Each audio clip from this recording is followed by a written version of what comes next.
Hey guys, so I'm going to do my best on this. I'm not sure how well you're going to be able to see.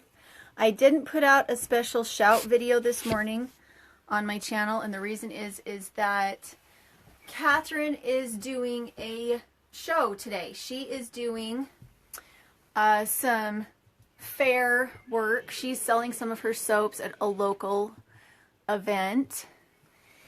And so I'm going to be here solo. And let's make sure you can see it. So what I wanted to talk about today is that a lot of people that watch and that want to get into fiber and want to be preppers, they want to be able to work from home. They want to be able to support their families, be closer to home, and not be tied down to that, you know, rat race. Now, the first thing I want to say about that, and by the way, I did finish this. Where did I put my nitty naughty? So, first off, this is a nitty naughty. When I have, hey Maggie, when I have a when I have a bobbin that's full, I need to be able to wind it onto something so that it's regular, so I can turn it into a skein. And this is a nitty naughty. Now, I do have an attachment that goes on the Spindlelution wheel. Catherine has it right now. And it does it without you having to really use your elbows or your wrists. So if you have arthritis, I think that it's a better one than this. I need to move this. Okay, so I'm going to put this up here so I'm not pulling it off that. It'll be easier. So, what I wanted to talk about was that a lot of people go in thinking, I'm going to put together an Etsy store, I'm going to put together a website, and I'm going to sell products. And I'm going to make enough money to be able to stay home with my kids. And there are some really cardinal rules. And the reason I'm talking about this is because a lot of people that buy wheels from me, that's one of the things they want to be able to do. They want to be able to bring in a little bit of income. And what I want to say about that is be very cautious about your overhead. And a lot of people, when they contact me about wheels, I try really hard to talk them out of the more expensive packages, because until you have your business started and it's well off the ground, debt can burn a business out. It can burn you out. Whether you're starting a YouTube channel, or whether you're wanting to get into prepping, or whether you're wanting to start yourself a website and start a business, overhead kills the dream, because it means that you are tied down and you start to get anxious. You start to get anxious about what you can make, and a lot of times instead of making what you want to make, you go and you make what you think will sell really well. Hey Celia Ann, how are you? And so if you guys have any questions while I'm talking about this, you're welcome to ask. But when I first decided to start an Etsy store, I did it with a bang, and I did have some money put into it. And what I would actually recommend is that if you wanted to get into a fiber business, let's see, where is my, trying to think, oh, I hung them up. I hung up my drop spindles, but I'll show you these other drop spindles. When I first started, I think what you should do is get into a hobby and experiment with the hobby and see if you really do love it enough. I think that goes for homesteading. I think it goes for prepping. When you're prepping, don't be storing stuff that your family isn't going to eat. When you are homesteading, don't bring animals onto your homestead that you don't like their personalities, you don't like the products that they create. I think you need to be really, really careful when you get into these self-reliant lifestyles, that you're not looking for what is going to make you the most profit initially. Initially, when you get started on it, you want to find that thing that you love, that you want to be able to do every day, and you want to practice at it. You want to practice at it, and you want to find the tools that work for you, instead of going out and getting a huge loan when you're starting up a business like the business that I have. You don't go out and you don't get a $2,000 camera. You use your cell phone. When you're getting started with spinning because you want to sell yarn in an Etsy store, you get a drop spindle and you play with it and you see if you really have what it takes, and if you really have the desire to be spending as many hours on that hobby that you're trying to turn into a business. Now, right now, Catherine, she is selling soap. She is at a fair right now selling soap, and she found that she just really loved to make soap. She loved it because she just liked making it, but the results that people were having from using her soap made it very valuable to her. Her teenagers were using it, friends were using it, people in town were using it, and now here she is, and we're doing a business together, and she's selling her soap on our Etsy store. And so it's it's so much wiser to do that. Use what you have on hand. Use what you have that's free, and then go from there and figure out how to make it profitable without going into debt to do it. We did have some debt that we went into at certain points, but they were debt that were kind of like safety problem stuff. At least once we learned. In the beginning, we did have a little tiny bit of debt that we went into because we thought we needed better equipment, and it turned out that we didn't. What we had was perfectly adequate.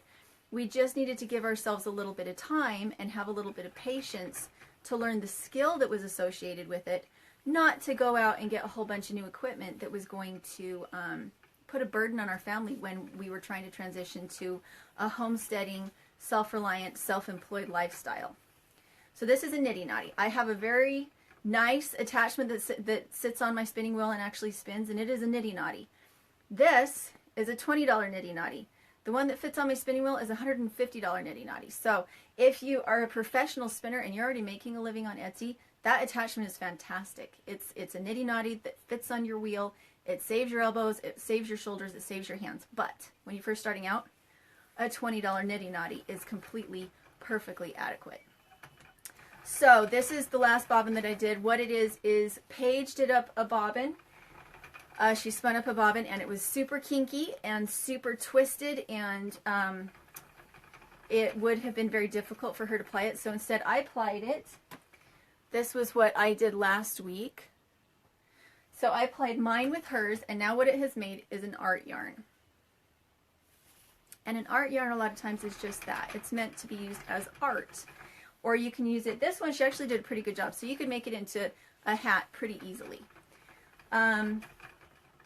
But this, if I were to put this on my Etsy store, what I would list it as is an art yarn made by a child. I would be very honest about what it is, but some people would look at that and say, I really want to support that child in her trying to learn this skill. And so that's what I advertise it as. I don't advertise it as this beautiful, perfect yarn that you could use to make socks.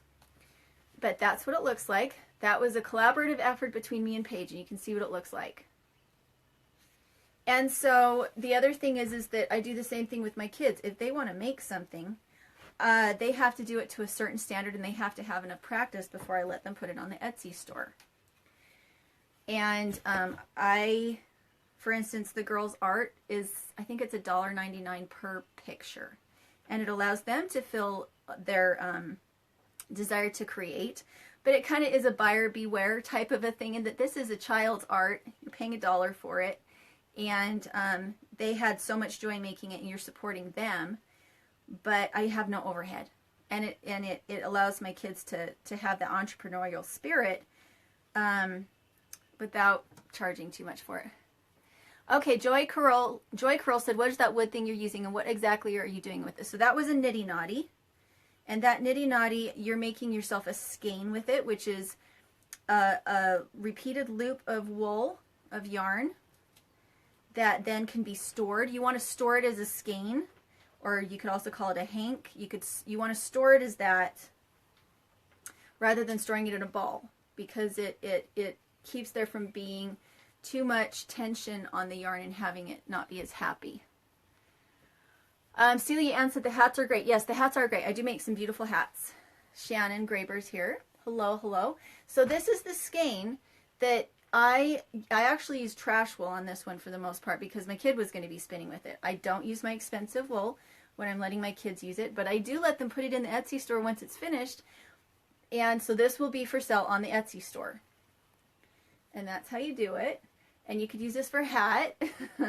But it's not going to be for socks. It's not that polished, and it would need to be in order to be on there. So for those of you who are wanting to do something like an Etsy store, advertise things for what they are. But one of the most important things you can do for yourself when setting up something like an Etsy store is to have the right tools. There are a few tools that you do need to have if you're going to be doing woolworking, and it's not a spinning wheel.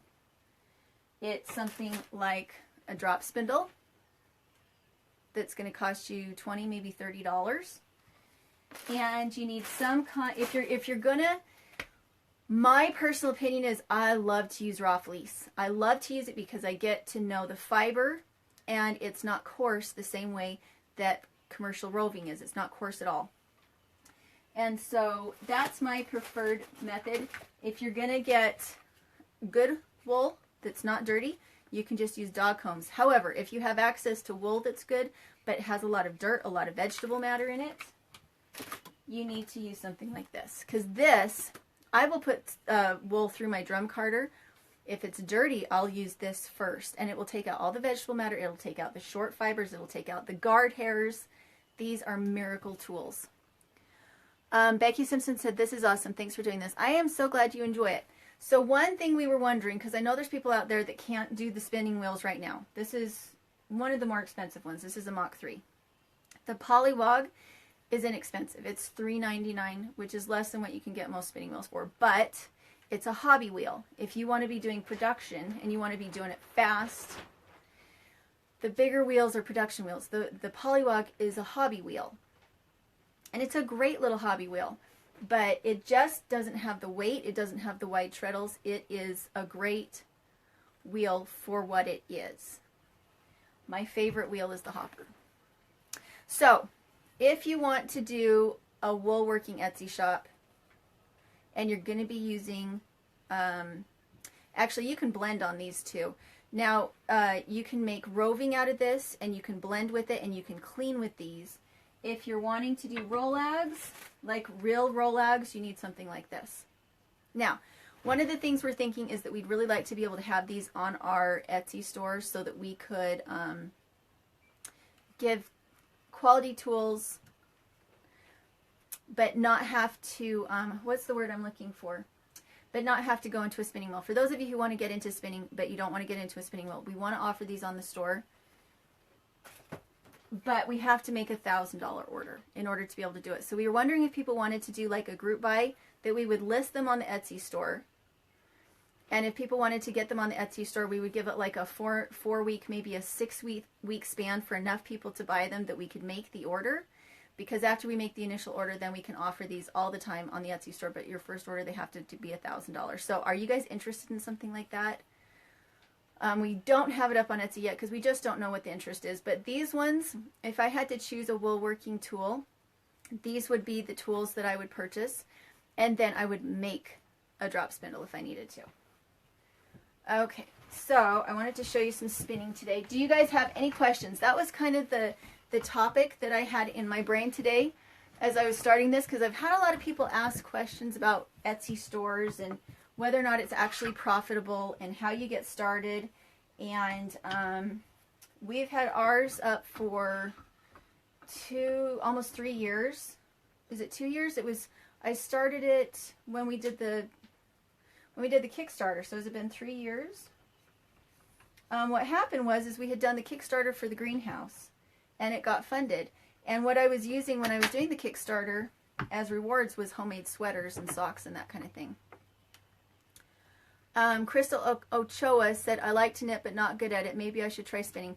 I honestly think that the more involved you get in every part of the process, the more in love you become with everything that you can do with it. Does that make sense? I want to put that on the second whirl. Hey Helios, how are you? Carolyn said, watching this makes me want to pull out my wheels and wool stash and start spinning it. I know it does, right? I think there's something about having like a crafting party with other people where you're not just spinning by yourself. It's very Quilting Bee-esque. I used to watch Natalie from Namaste Farm. And back when she did more videos than she does now. I gotta pull that out. Okay, so I had been plying and using some very bulky, that skein you just saw me make. So that skein, it was very bulky, and so I had the break on, and I also had it on the top whirl instead of the lowest whirl. So I had to switch that. So I personally think though that the wool you use in your Etsy store is what makes or breaks you. And learning how to work it and use the combs so that you can use less expensive wool but you have more control is really how you make a superior product. Tori said, how long does the hair need to be to spin it? It depends on your wheel, unless you're talking about my hair. Everything I make does have some of my hair in it, for sure. if you're going to be doing something like a worsted, you really want it to be 4 inches. You don't want it to be longer than 6, and 6 starts to get a little bit tricky. About 4 inches is really, really perfect. And I need to split that once more. I have a little bit too much fiber there. So a lot of people, when they start spinning, they'll come on and they'll take the whole roving and they'll start spinning. But what you want to do is you want to make it easier on yourself. So get rid of some of that. You're gonna be drafting it and opening it up. So just get rid of some of that that's in your hand. And hopefully you can see this really good. I chose red today because I thought it would show up a little bit better. Skylar Jackson said, hello from Southeast Oklahoma. Hello. How are you? Good to see somebody from Oklahoma. We sure loved our time there. So what I'm doing right now is I'm taking this roving, which is nice. But if you get roving from like Paradise Fiber or something like that, you really need to open it back up and you need to get it to, you need to unbrittle it. And one of the ways you can do that is to turn it into a rolag. But you can see how this color is quite stripy. The more I work with it, the less stripes I'm going to have, and it's going to dull the color, so you kind of have to be a little careful about that. And for those of you who came on, because the title is talking about how to do a prepping type of a business. I think the premise of prepping is that you're trying to be independent, so you need to do the same thing with your business, whether you're doing an Etsy store or an online thing like Thrive. I think that's a health food type thing. Or if you're trying to sell tools, which is what I like to do. I love to sell tools because I'd rather not give you a fish. I'd rather give you fishing lessons. Does that make sense? Whatever it is you're doing, take what you have and sell it. Find a way to not have to put money into it. With our business, we are completely in the black. Everything that we purchase to be able to sell to people is with cash, and we keep all of our bills are paid the minute they come in. Everything's cash, and it means that when we see a product that we think we'd like to be able to add, because we think it's important for people to have it, we always have the money to get it because we're really frugal and careful about it. And so rather than going out and getting a business loan for $70,000 and trying to have a brick and mortar business, the internet now is so... All the roadblocks have been removed. I need to put wood back into my rocket stove. It is saying that I got the wood, I got the door open right now out to the greenhouse, but I need to put some more wood in the rocket stove, I think. Anyway, sorry, distracted. So for instance, when I have my YouTube channel, which is our main source of income, having a project that I can do with Darwin, he scavenges. If you don't know the Honeydew Carpenter, go check him out. So the rocket mass heater, this is my rocket mass heater bench, and I have it open because we are getting a lot of heat off of it, but I'm worried that we're starting to get a little bit of moisture coming into the pipes too. So we have it open so that everything can evaporate out, and we're going to put some vents in. But the way that Darwin and I have been able to do these projects is that he scavenges and he gets recycled stuff and he gets everything cheap and he makes it himself. And that's how I do it too. And it is super, super fun to meet somebody out there that is capable of doing the same thing because we work really well together. We're not going into debt to do what we do, but we're still feeding our families. And we're making these amazing products that really feed our souls too. Okay, I'm going to try this other one just because I think it's super cute. And it looks like it has a little bit of red. I don't like it when it has pink in it. But here's another one. And for me, one of the best parts of what I do is that I get to play with wool and make a living too. And so for those of you who think that's what you want to do, just take it slow. Get a few tools. And the other thing is, I know this sounds awful, and some people don't like it when I say this, but pray about it. Look for the thing that you feel like would support your family, and ask for some guidance in doing it. Maybe there's somebody you could reach out to that you didn't realize you should be reaching out to them.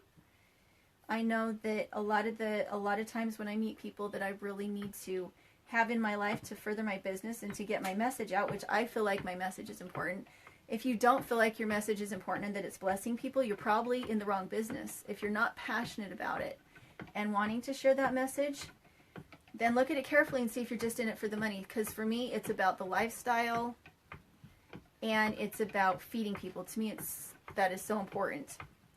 So I'm hoping you can see this really well. This one is really green. Okay, Shannon Graber said, do you know how much the combs are? I believe they're 125. But again, this is what I would really like to do. I would like to do a group buy. We want to be able to offer it in the store for everybody.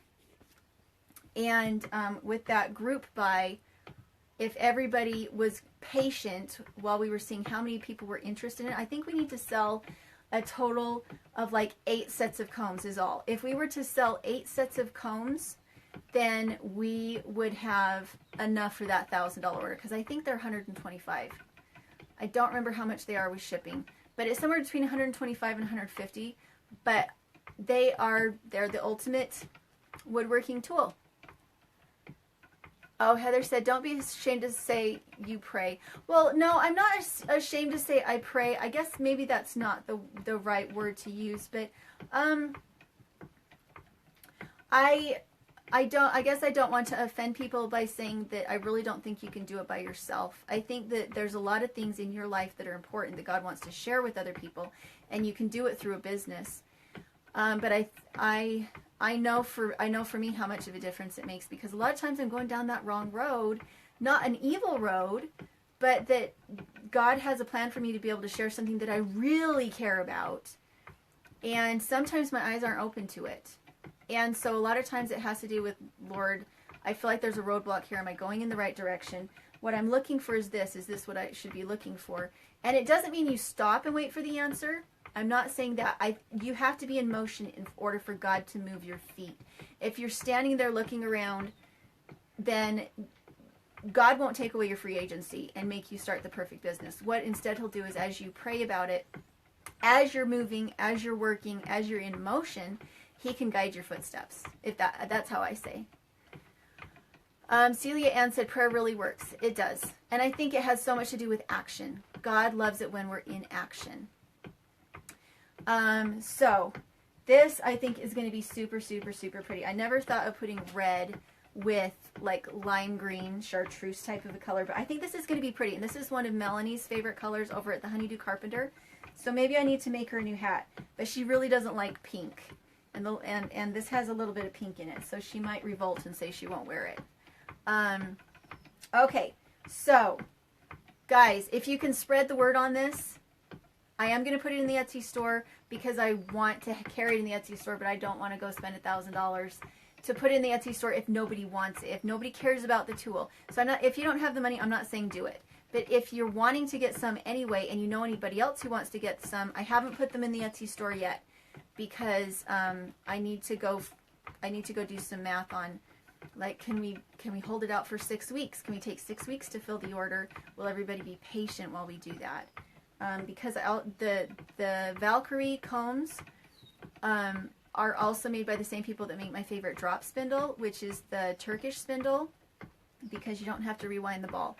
So we wanted to make a big enough order that we could stock the Turkish Spindles and we could also stock the Valkyrie combs. Does that make sense? Am I making any sense? And they do set the price for us. So I wish we could give a discount and just be like, order them and we'll give them to you at cost, but I will actually get in trouble. The same thing goes for Spinolution. We're not actually allowed to give discounts because then they start bidding wars or something between the vendors. So unfortunately, we can't do that. But we can make a whole bunch of videos with them afterwards once everybody has their combs and has their drop spindles on how to make a really good yarn with a Turkish drop spindle. Okay, Fred Ball said, hello from Titusville, Florida, home of NASA. You, Darwin, and your kids, bless our family. You remind me of my mother, Sabine Ball, when she was younger. Oh, thank you. See, and that's what we really work for. The class that we really wanted to teach today was that Darwin over at the Honeydew Carpenter is making that bread oven for the top of my rocket stove, and we were going to try really hard to do that today and show you how to cook off-grid using food storage. But Darwin got the door poured yesterday. I think he got it poured yesterday. I was over there yesterday, and it needed to cure for another 48 hours, even though it was really a thin pour. He needed to let it cure. So we won't be able to do it on, we were planning on either doing it today or tomorrow.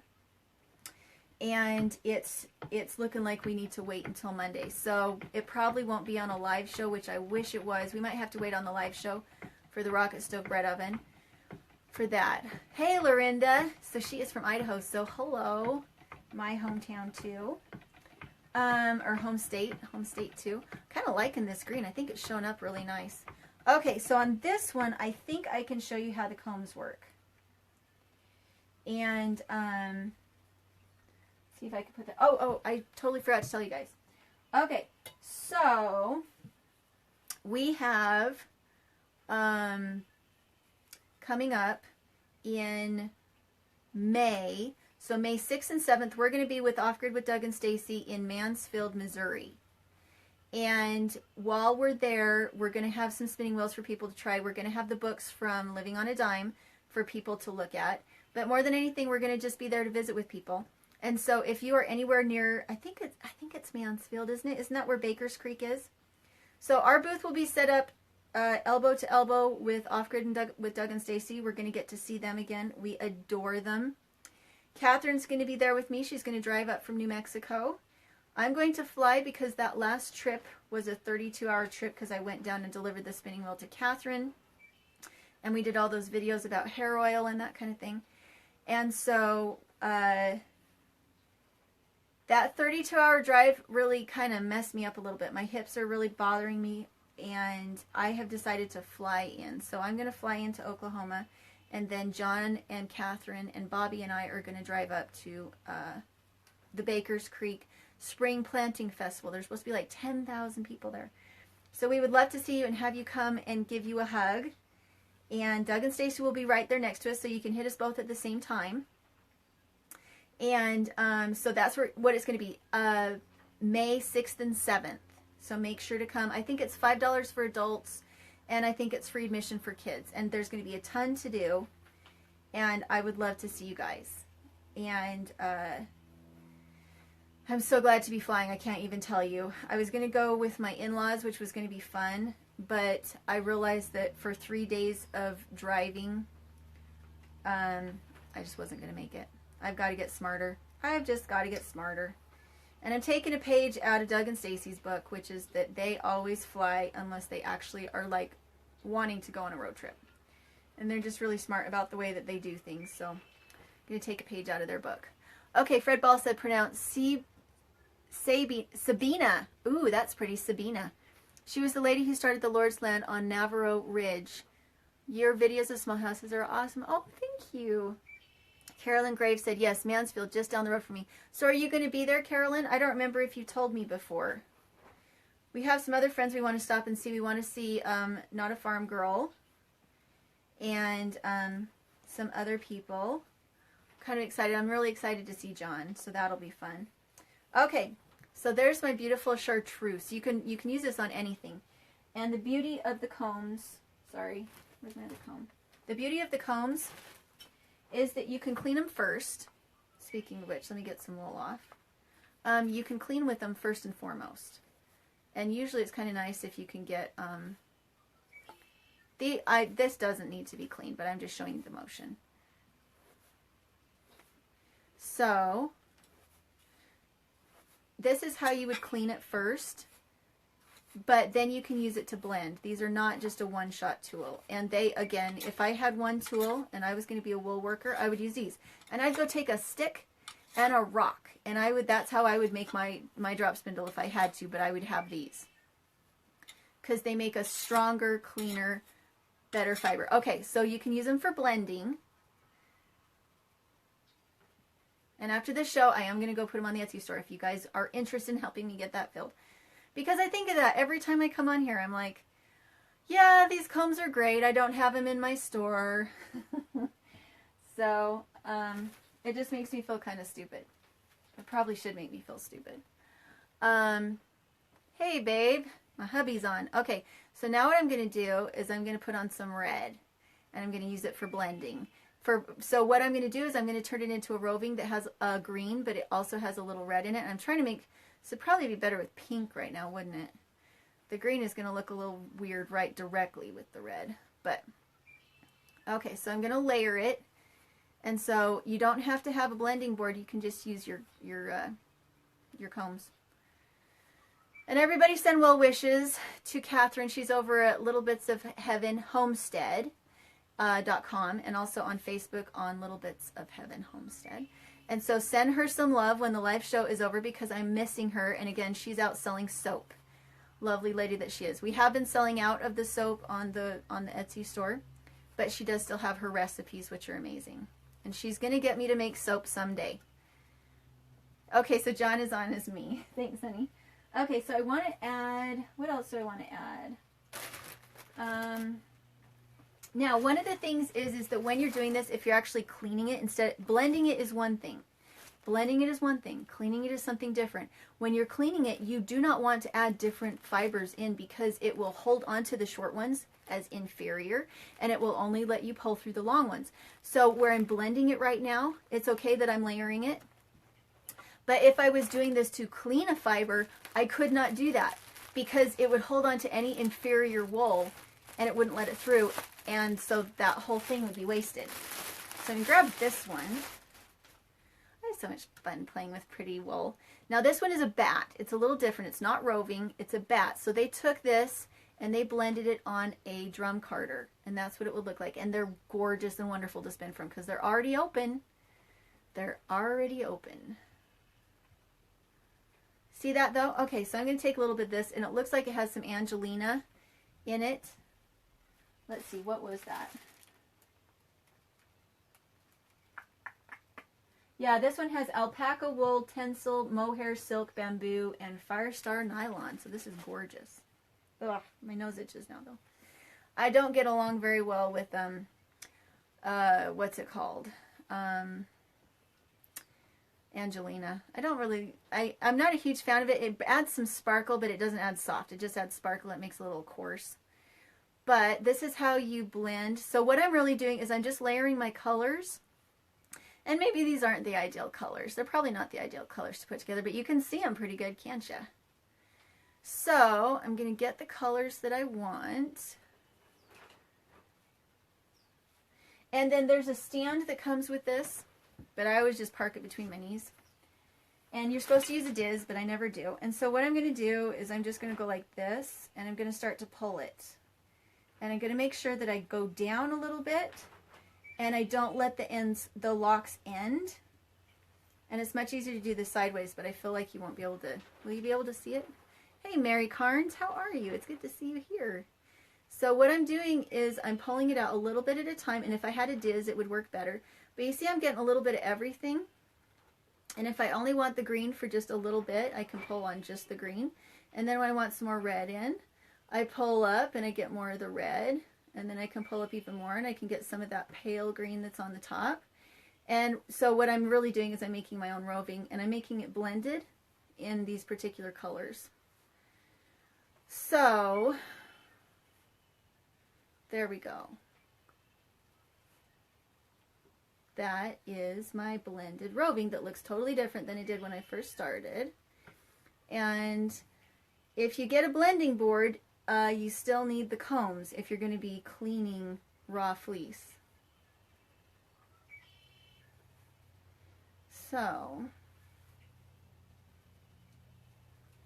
as you get closer to the teeth, it's harder to pull because it's trying to hold on to short hair and dirt. They're like magic. They really are like magic. Ugh.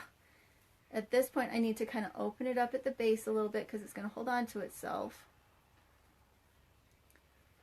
And again, it would be easier if I had this set up at a table. But I'm doing my best so you can actually see it. Now, I would say it did take me like 20 years to get around to buying these combs. I bought the paddles first because in all the traditional like 70s videos, this is what they showed. Now, this makes woolen. This makes woolen. And the wool needs to be pretty clean when you put it through these, okay? Now, what happened was, the reason we even have these combs is there was a bit of a revival in the 70s when this really amazing engineer guy looked out and he said, wait a minute, wait a minute, why can't you make worsted? Why are we not able to make worsted anymore? Why can we only make woolen? Why are these paddles only making this puffy, lofty, not hard wearing wool for yarn? And so he went and did research, and he found out that they didn't use these for worsted. And they don't use those for cleaning. They use those to make roving. They use these combs. And so he started making these combs to make worsted. But that's why you see so many of those paddles, those carding brushes, is because they forgot about these for a lot of years. Nobody knew that there was such a thing. And then they were resurrected. They started to be manufactured again, and they're so good. Anyway, I'm going to stop gushing, and I'm going to do some spinning. So, now I'm going to take my roving, and you see how nice and open? That's even more open than if you got roving that had been, like if you make your own roving out of a bat or something, because it's gone through the combs and I just opened it up. Nicole White is here. Hello, hello. If you guys have any questions, go ahead and ask. Catherine's not here, so I'm just kind of rambling on to myself. I will be back in Tulsa on the 2nd of May, at which point we'll be taking down the hotbeds and taking them over to my friend Nikki's house. We will be getting the backyard all tidied up, all cleaned up, ready for John to be, well, if we end up going back to Tulsa, we need a bigger house. Just because the girls need a bedroom. We could turn that tiny house into a house with 2 bedrooms by splitting it, but we're renting, so there's not really a possibility for us to do that. So when I get back to Tulsa, that's what I'll be doing, is I'll be taking down garden beds and getting the rental ready for us to not be there anymore. And then I will fly back here, and we will be putting in the geodesic dome house that's made with aircrete. And we will be putting in a sauna bathroom, outdoor bathroom, shower space. And that will be super exciting. So, any other questions? I've given the advice 2 or 3 times now. If you're going to start a business, if you're wanting to be on Etsy, or if you're wanting a YouTube channel, start out with what you have. Use your cell phone. Don't go out and buy a $1,200 camera. Don't go out and get overhead by printing t-shirts. Find a company that'll print the t-shirts and share the profit with you. Because you really want to stay in the black. If you're into Dave Ramsey and you're into prepping and you're into food storage, you have to stay true to that in your business too. We had a couple times where we didn't do that. One of them was that there was a safety issue with the RV when we were traveling the country and we needed a new vehicle. So we did end up getting our van, and it was out of character for us. Usually we pay cash. So there have been some times when we did that. It was a business van because we were still traveling. But we were already at a position where we were pretty well into our business, and we were consistently making a living. And so it wasn't like we were starting out from the very beginning making 0 money and making an investment at the same time. Okay, I need to put some more wood into the rocket stove. So I'm going to turn the camera and let you guys watch me do that. Can you see her? Okay, I'm going to get some wood.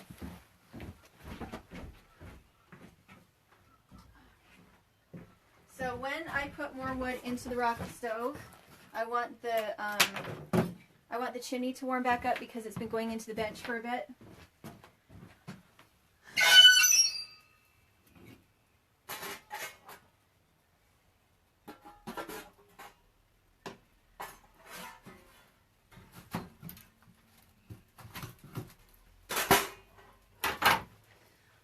And then I just let it stay open for half a second while it's warming back up.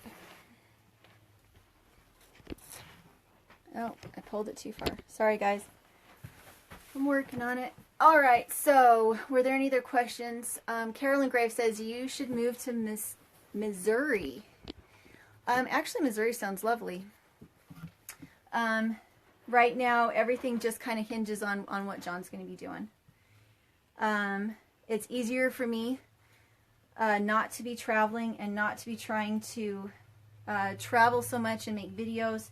And it's really hard for me to find videos that I really care about making when I'm in town. That's been one of the big things, is that I want to go whole hog. I want to go all the way in, and I want my goats, and I want my chickens, and I want them now, and I want all that, and I want to do it and show it on video. And so when you're in a rental, it's really hard to be able to do that especially since we knew we weren't going to be there that long. We knew we'd only be there for like 3, maybe 4 months. Do you hear the stove? Can you hear it rocketing? That's not the spinning wheel. That's the rocket stove. And so it's, with how many times I've started over in the last few years, I really, really struggle with the thought. Like, it's emotionally very, very difficult for me to think of not staying in one place and having a garden that I actually get to harvest something out of. Like, John's harvested lettuce and salad out of my hotbed, but I haven't. And I'm going to start another garden here. But then I'm going to go into Tulsa and up into Mansfield for the Baker's Creek, and I'm going to be gone, and my garden might die in the time it takes me to get back. John said there's a spot in Kansas City, Missouri. Did I say that right? Kansas City. That doesn't... Oh, if you all can spare any prayers of getting it. So John is applying for a job in Kansas City. We would appreciate some prayers. Because it's not that I care about my location so much, it's just that I can put down roots and not have to leave again. By the way, if you do a lot of spinning, don't use a rocking chair, use a bouncy ball, like those Swedish balls. The reason is that this, as wonderful as it is, you do need to keep your core nice and tight, and by using a Swedish ball and having to bounce a little bit, it will help your core and you won't have a sore back when you spin. Carolyn Graves said, we have 40 acres homestead all ready for you. You are so sweet. Thank you. At this point, it's just that it's not, I mean, we're making a living. The YouTube is taking care of us, but it's not a stable way to make your living for the long term. It's great as a side business, at least in my opinion. But as a long term, this is our only income. I don't think it's really wise. If you guys have seen, maybe you guys don't know, there's a lot of things that change on Facebook. There's a lot of things that change on YouTube. They change quickly, and we don't know they're going to happen. So it's kind of like surfing on lava. At least that's what it feels like to me. I love that I love what I do. I do love it. Who else gets to show spinning and have it be a source of income for your family? I mean, that blows my mind. And I get to go garden, and I get to do all those things that I love. But at the same time, it's good to also have some stability. Can you guys hear the stove? Can you hear it? It's so stinking fast. Blows my mind. Anyway, so do you guys have any other questions? I know there's people out there that watch my channel that are like, how do you do it? What's the process? Why do you do it this way? Or if you have questions about the spinning or about the Etsy store or what tools to start out with, you're welcome to ask me.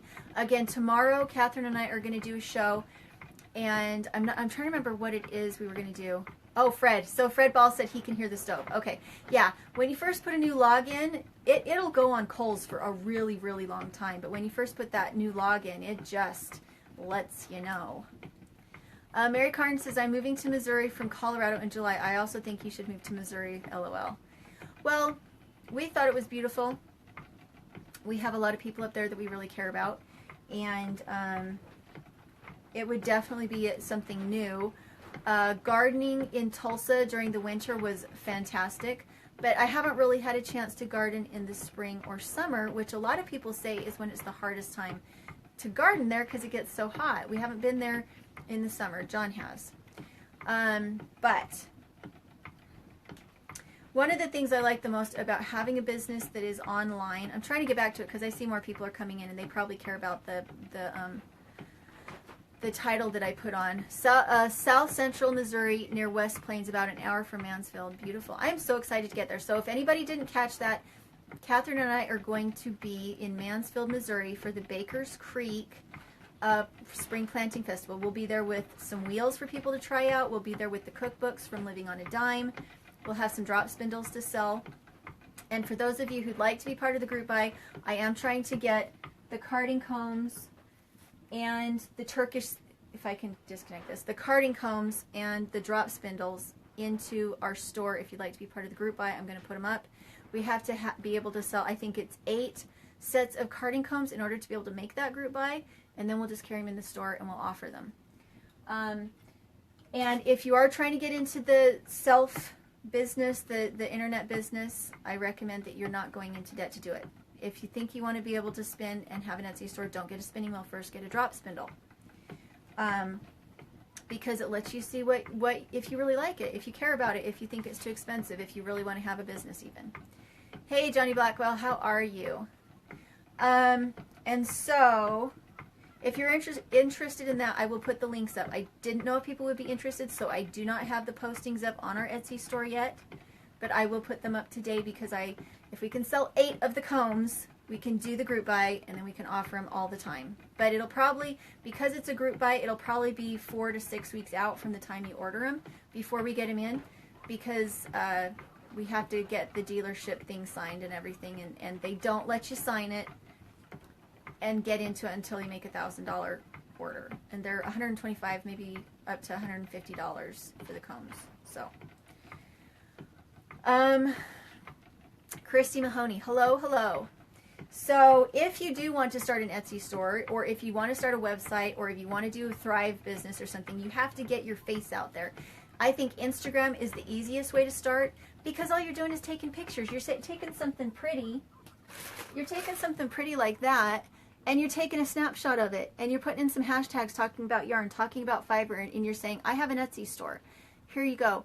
Now, in Instagram, you can't put links up. That's one thing. You can put one link up in your description, in your profile, but they won't let you put in new links, and so that's a little bit different.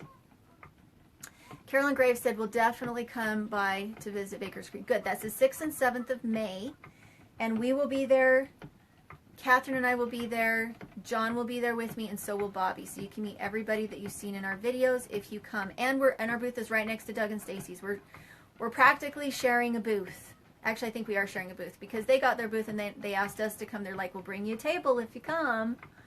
And so the only thing we're really taking is spinning wheels and chairs.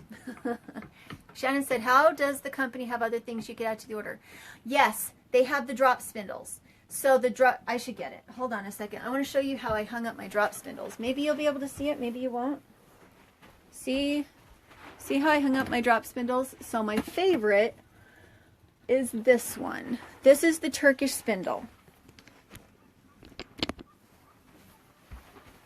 So this is the Turkish Spindle, and the reason I love it is because you can take it apart. Once you have it spun onto, you take things apart, and what you have is you have a ball of yarn that you can stick into a jar, and when you stick it into a jar, you can ply with it just directly out of the jar, which means that you don't have to wind it again. Because everybody that uses a drop spindle, everybody knows you never get around to plying, because you're going to have to wind that ball until you're ready to be able to ply with it. So by having a Turkish spindle, you can just pop it off. You have a self-winding ball. You don't have to wind it. So this is a Valkyrie drop spindle, and this is a Valkyrie comb. Those are the two things you can order. So these are the things I don't know if they have anything else. They have different sizes of combs, but the big ones I think are a little overkill and they're really expensive. So I was just going to put these in, these smaller ones, plus the Turkish Spindle. And I think these are $24 if I remember correctly. My favorite. These ones are the Spinolution ones, but they're out. They don't make them anymore. So I'm just going to put these on the Etsy store, and then when you buy them, that's all there are. They don't make these anymore. They just didn't have a very big demand for them. I think it's because these ones are so much more versatile. These are great. They're a drop spindle. They still work. These ones are amazing. So, let's see. What else was I doing? I was spinning here a minute ago. I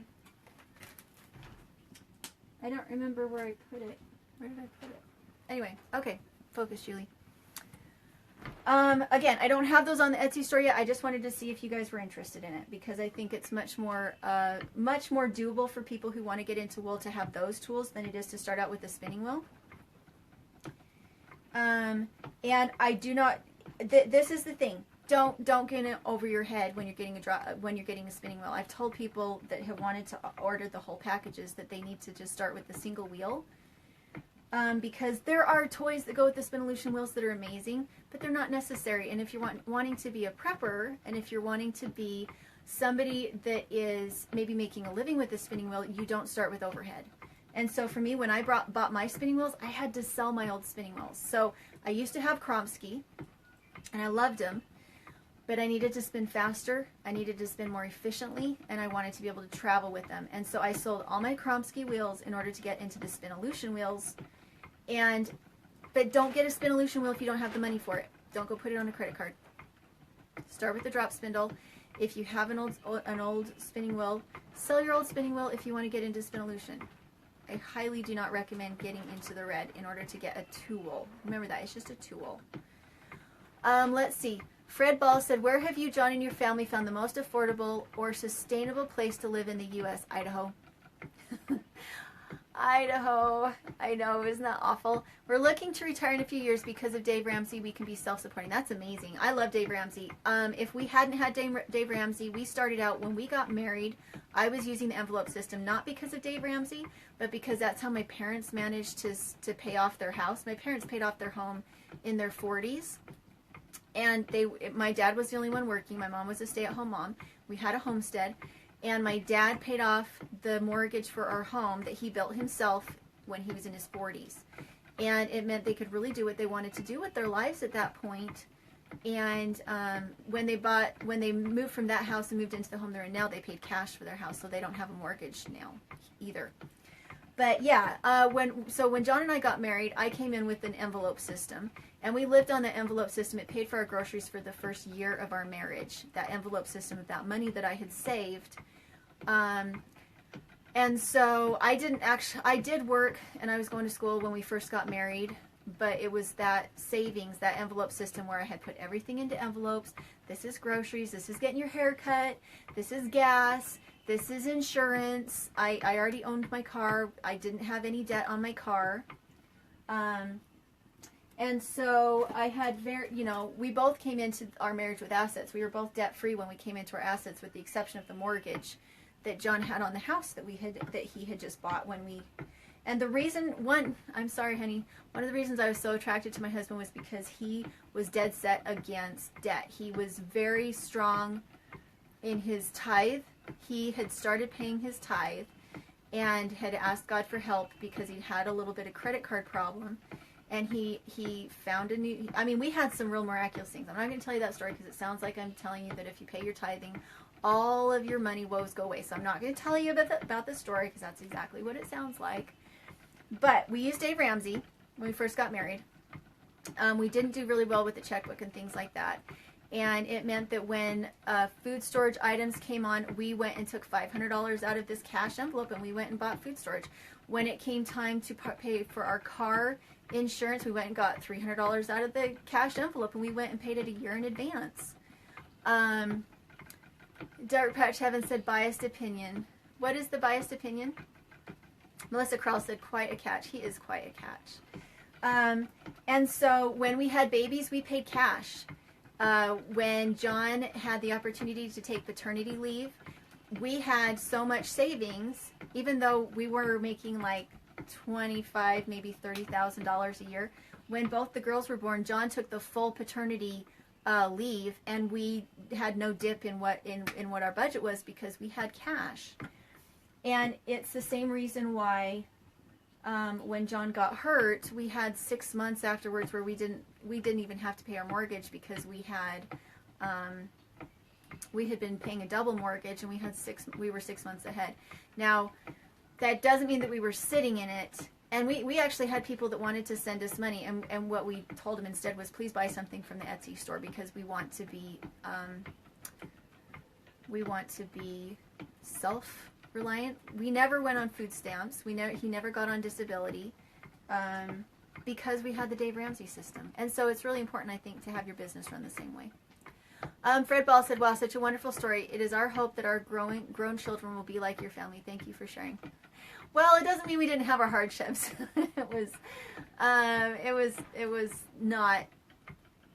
It was difficult because he got hurt, but it meant that we didn't have to go to family for help. We didn't ask for a handout. We did actually have people that sent us money, and what we did is we reinvested it into the Etsy store. We had some amazing people that sent us money and said, we just really wanted to help you, and that's what we did with it. We didn't use it on the mortgage because we were 6 months ahead, but we turned it and put it back into the Etsy store because we wanted to be self-reliant. We wanted to further that instead of having it be something where we had to wait for somebody else to send us some more money. Does that make sense? So we have some people out there that just, I will always remember them because of their kindness. Not because we asked for it, but because they sent it, because they felt it. Dirtpatcheaven, oh, so John is saying not credit card problem. That implies I was behind on payment. It was just really sucked to have that payment every month. And the biased opinion is about Idaho being the cheapest place. It is, though. You know it is. It is. But maybe it's because I'm living in a tin shed out on my own property, off-grid. That might be why. Okay, so anybody else have any questions? So the title of the video was how to start a business when you're a prepper, how to do it debt-free. So do you guys have any questions about that? I can walk through it again. I feel like I've walked through it so many times you guys are going to be tired of it. When we started the Etsy store, we started it because the Kickstarter had been successful and people had been wanting to buy the products that I had used as rewards in the Kickstarter. That's how we got our big greenhouse, was a Kickstarter. And so when the Kickstarter was over and everything was fulfilled and everybody had their sweaters and their socks and everything I'd made for them for us to buy the greenhouse, what happened was that people still wanted those products. And so I was making socks, I was making hats and gloves and everything like that, and that's how the Etsy store started. And so what I had to do was I couldn't buy a new spinning wheel until I had sold a spinning wheel, and I had to save up money to get a new spinning wheel. And so it's why I don't have a bajillion spinning wheels to show you guys. I only have a few, is because I don't let myself buy new inventory until I have earned it, and it can't be in the red. David Vijar said, how is she off-grid but has an Etsy store? Not understanding. So what it is none of the things that I make require electricity. I have an ebook. I have on Catherine's side, she makes soap, but I have to go in like to the library in order to be able to upload things. I have to be able to go into my parents to be able to upload things. And so I work it into my day. I work it into my day to be able to do things that have to be upgraded. But see, like it's foot pedal. I'm making yarn on something that's a foot pedal. And anything else that needs to be done is either an automatic download. Like for instance, the spinning wheels, they're made by a company that's in Washington and California. And so when people order a spinning wheel, all I have to do is fulfill the order. I don't actually have overhead with my spinning wheels. I don't have to have them in my store in order to sell them to you. Instead, they get what's the word? They are custom made for you when you order them. So when you order them, they're not sitting in a warehouse somewhere. They make them when you order them. Kind of like, isn't there a restaurant that says that we don't make your hamburger until you order it? Is that Wendy's or something? So that's what the spinning wheels are. And it would be different with the combs and also with the drop spindles, because I think I have to order those and then ship them out myself with those ones. Dirtpatcheaven said, oh, so John said, David Vijar, sorry, so sorry. Mobile smartphone has great app and good battery. Yes, and I use my phone a ton. So maybe once a week I need to go in and update things on Etsy, but for the rest of it I can do it on my phone. I can charge my phone in the car, which is really important. And that's what Doug, if you guys watch Doug and Stacy, Off-Grid with Doug and Stacy, who I adore, and I highly recommend them that you go check them out. They do a lot of their charging even for their camera in their truck. And I think they have a generator. I know that Esther and Nick from Fouchamatic, they use a generator, and we actually have a generator coming in June. We've been offered a generator from a really great company. They want to see us build some projects with it, and so in June when we're doing all the aircrete geodesic dome, when we do that, we're going to be using this generator to create the power to be able to run those tools. So Kylie Gray said, what am I doing? I am spinning up a really nice, pretty green. Should I bring you in so you can see it closer? I wonder if I can bring you in. Can you see it now? Should I move the spinning wheel in a little more? Can you see it? Is that a little easier? Oh, it's Jack in the Box. Okay, so David Vijar said, Jack in the Box, the meaty, cheesy boys, we don't make it till you order it. Yeah, so the same thing is with the spinning wheels. They don't make your spinning wheel until you order it. So they also don't have a huge overhead. They don't have a warehouse full of spinning wheels. They wait until you order it. And that way the cash flow keeps moving rather than being because with the Spinolution, they're always changing something. The guy that invented these, the lady that was the inspiration for these, is the wife of Michael, who invented these. He's an engineer, and his wife wanted a specific spinning wheel that was not so hard to pedal and would go faster. This has bearings in it instead of being like leather straps and string and that kind of thing. It has bearings in it, so it's super fast, super easy. You actually need a brake on this in order to stop it quickly, and it comes with a brake. But his wife loved to quilt and she loved to spin, and so when he made them, the first machine he made was the hopper, and then he moved into the others. But once a year he comes out with this new invention. The last one was the golden whirl, which has higher ratios and easier spinning, and so now all the wheels have a golden whirl on them.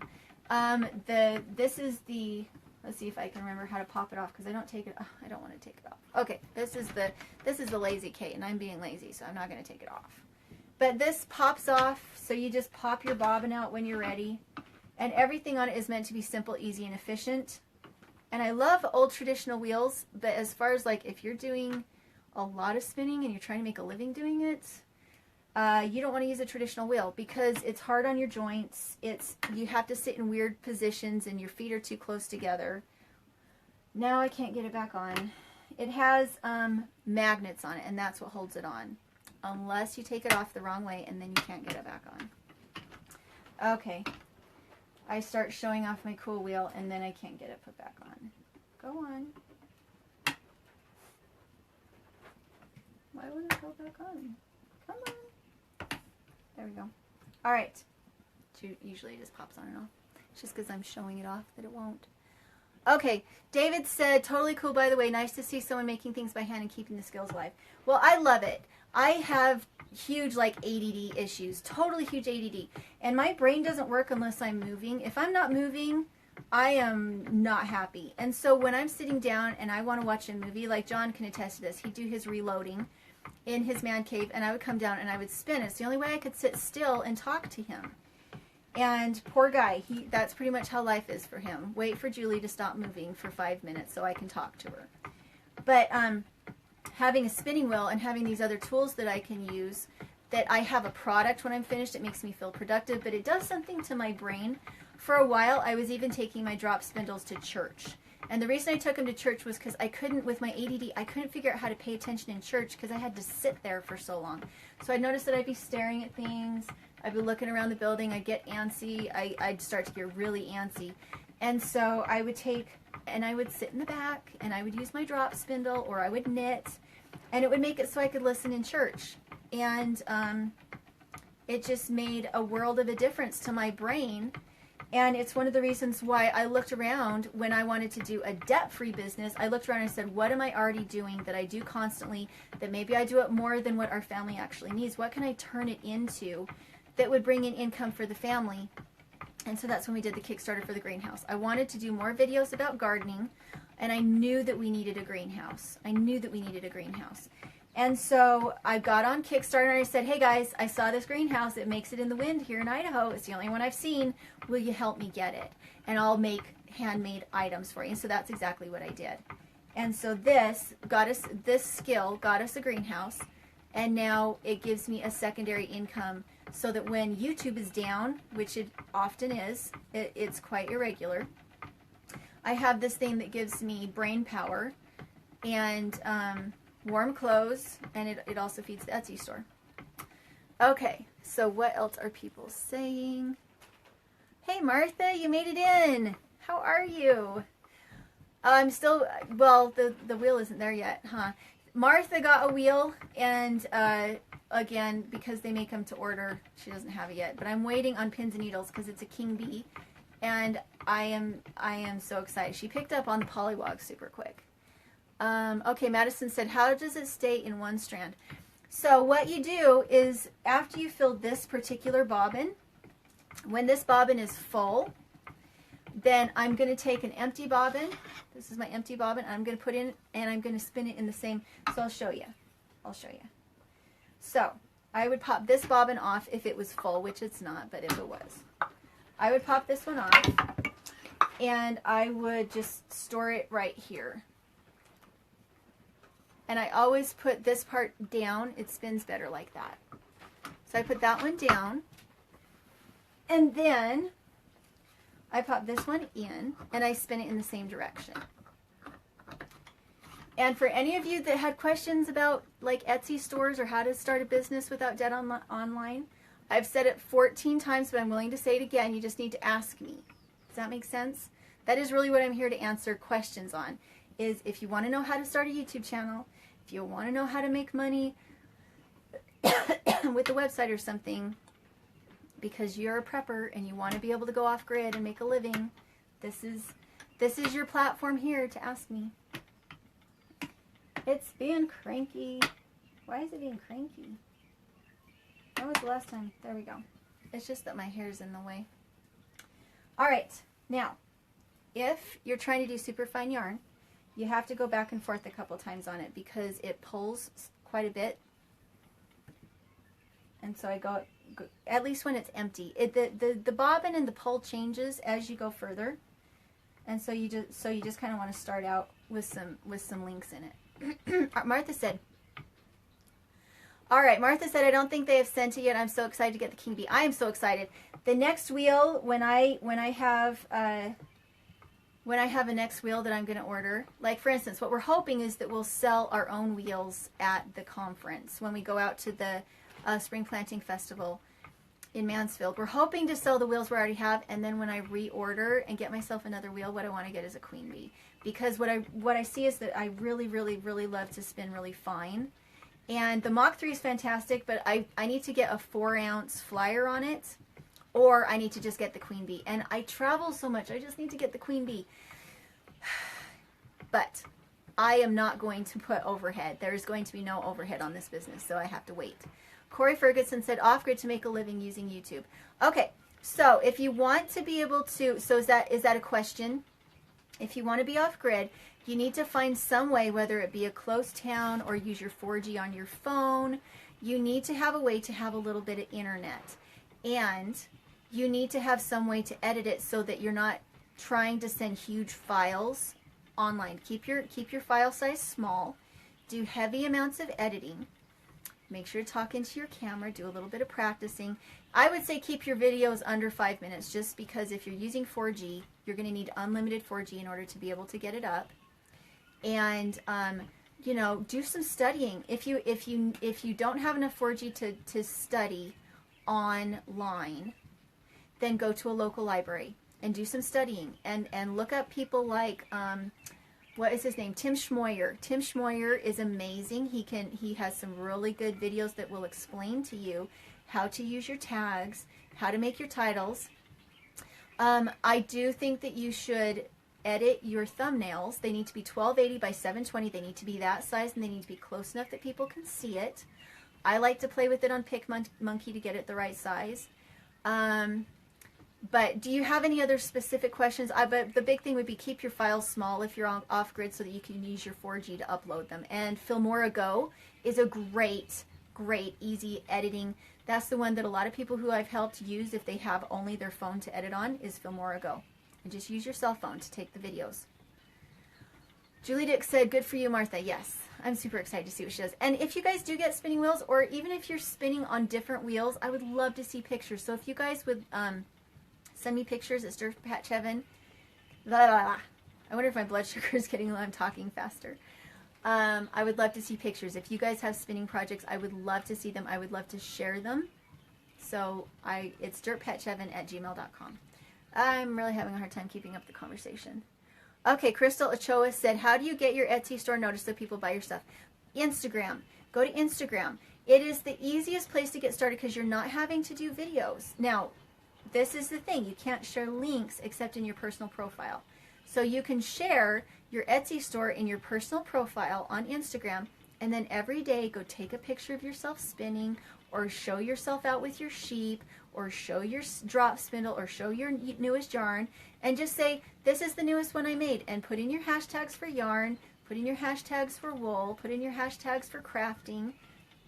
Now, I'm not very good with hashtags because I don't use Twitter, but I know that that's how they allow you to find things. Does that make sense? Like, you use that number sign.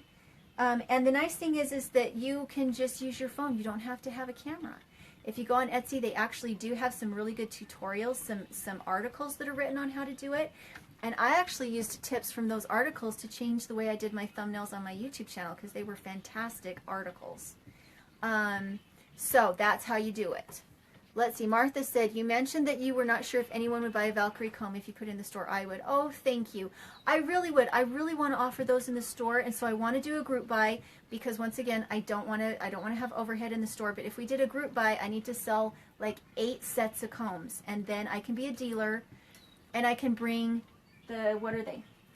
These ones are made by Valkyrie too. These are the drop spindles, and I don't want to sell you a spinning wheel if you can't afford it, but these are amazing. So if you guys want to do a group buy, I don't have them in the Etsy store yet because I wanted to ask everybody first. If you're not interested, then what would happen is that a couple people would make orders and then I wouldn't be able to fulfill them and I'd end up having to send your money back and we can't do the group buy. So I need to sell 8 cents of the combs or a whole bunch of drop spindles because I have to put in a $1,000 order. So 8. I think they're $125 to $150 for the combs. And I have to have a $1,000 order in order for them to let me be a dealer. And so share it, share the information if you have a spinning group, share it, and because I really want to be able to offer them. Because even the Polywog is $399. It's free shipping and everything, but that's way outside some people's price point. And you can still do an Etsy store with a drop spindle. Let's see, Josh Buendia said, what is it called to edit with your phone? Okay, it's Filmora Go. Filmora with an F. Filmora Go. And it's an app you can put on. It's the one that Josh over at Central Mountain Homestead uses. And that's the editing software that the Honeydew Carpenter uses. It's very straightforward. So it means you don't even have to have a laptop. You take the videos on your phone. You edit them with Filmora Go. And there you go. You got yourself a YouTube channel. Now the one big thing is if you want to start out really fast and you want it to be super, super successful, you have to upload every day. But when I first started out, I was not doing great videos. I was just talking about things I was really excited about. And that's what really counts. If you're really excited about what you're doing, you can do a 5-minute video a day and it works. If you want it to go even faster, what you do is you get onto all the platforms and Yep, my blood sugar is getting low. John, can you bring me food? Okay, I need to slow down just a second. Hold on, guys. Let me slow down a bit. Okay, what was I saying? Okay, so you need to be on all your platforms. If you want it to grow fast, you upload to YouTube every day. If you want it to rocket, you start uploading on Instagram once a day. It doesn't have to be fancy. You upload to Facebook, to your page, once a day. And then you take your videos that you're the most fond of, that you did the best job on, and you share them to Pinterest. And that's how you do it. You just upload once a day. And the important thing is the market is not saturated. If you have something you really love and you really care about, don't let it stop you that other people have been going. Like for Darwin and Melanie over at the Honeydew Carpenter, again, go check them out. They did it in 6 months. They went from 0 to 60 in 6 months, and he's self-employed now. And so, and he could have done it in 3, except they were a little scared. And they didn't, which justifiably they should have been scared. It is scary to make that jump. But they did it. They could have done it in 3, and they waited another 3 months until I came back so I could help them. But they did it in 6 months. And that's a really big deal. And I'm really, really, really proud of them. But they have put in the work. They have put in so much work. And so when you first start out, don't go quitting your job to be a YouTuber until you actually have income coming in to replace it. But it is work, but it's totally possible. There's so many people out there that do it so well, and they bring such value to the world with what they're doing. Let's see. I don't want to miss what other people are saying. Maggie said, "Hi from Glasgow." Am I saying that right? Can you say hi to my niece, Ava McCafferty? Hey, Ava, how are you? I am so glad to have you guys on. It's so fun when we have a big crowd. Okay, so Nathan Smith said, our wheel expense sets the price range. What does that mean? Is it Nathan over from Spinolution? Who is it? Okay. Oh, here's the other thing. If you're super handy, sorry, my hair is driving me crazy. I should have braided it. If you're super handy, they actually have, I think it's the Gypsy. Is it called the Gypsy? On Spinolution, you can download their PDF on how to build your own spinning wheel for $165, I think is what they charge. So the PDF will actually walk you through how to build it. And for the stuff that has to be extra machined and stuff, I think you can buy the heads. This is the head, the flyer. You can buy that from them. But it means you can make it for less than what you can buy it if you're super handy. So I think that's pretty neat.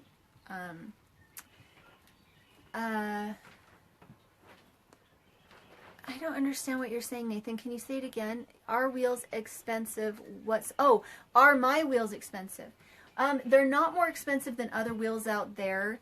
The least expensive wheel is $3.99, which is very, very competitive with other new kinds of wheels. So that's the Polywog, and it's a hobby wheel. This one is a professional spinner wheel. This is the Mach 3, and I don't remember how much it costs. But it's expensive.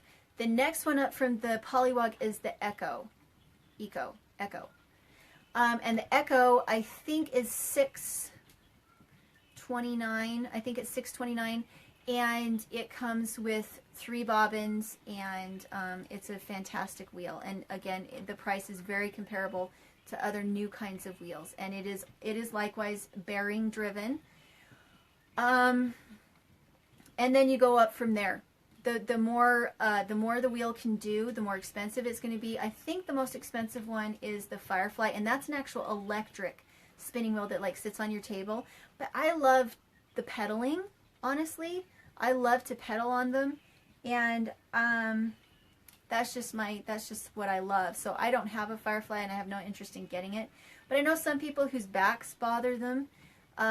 That's who has bought those wheels for me, has been people who've had back problems, because it has a battery pack with it. You can charge it. People off-grid can even use it, because you charge it with your car, and then you can take it with you wherever you want. It has a very extensive back. Ow, ow, ow.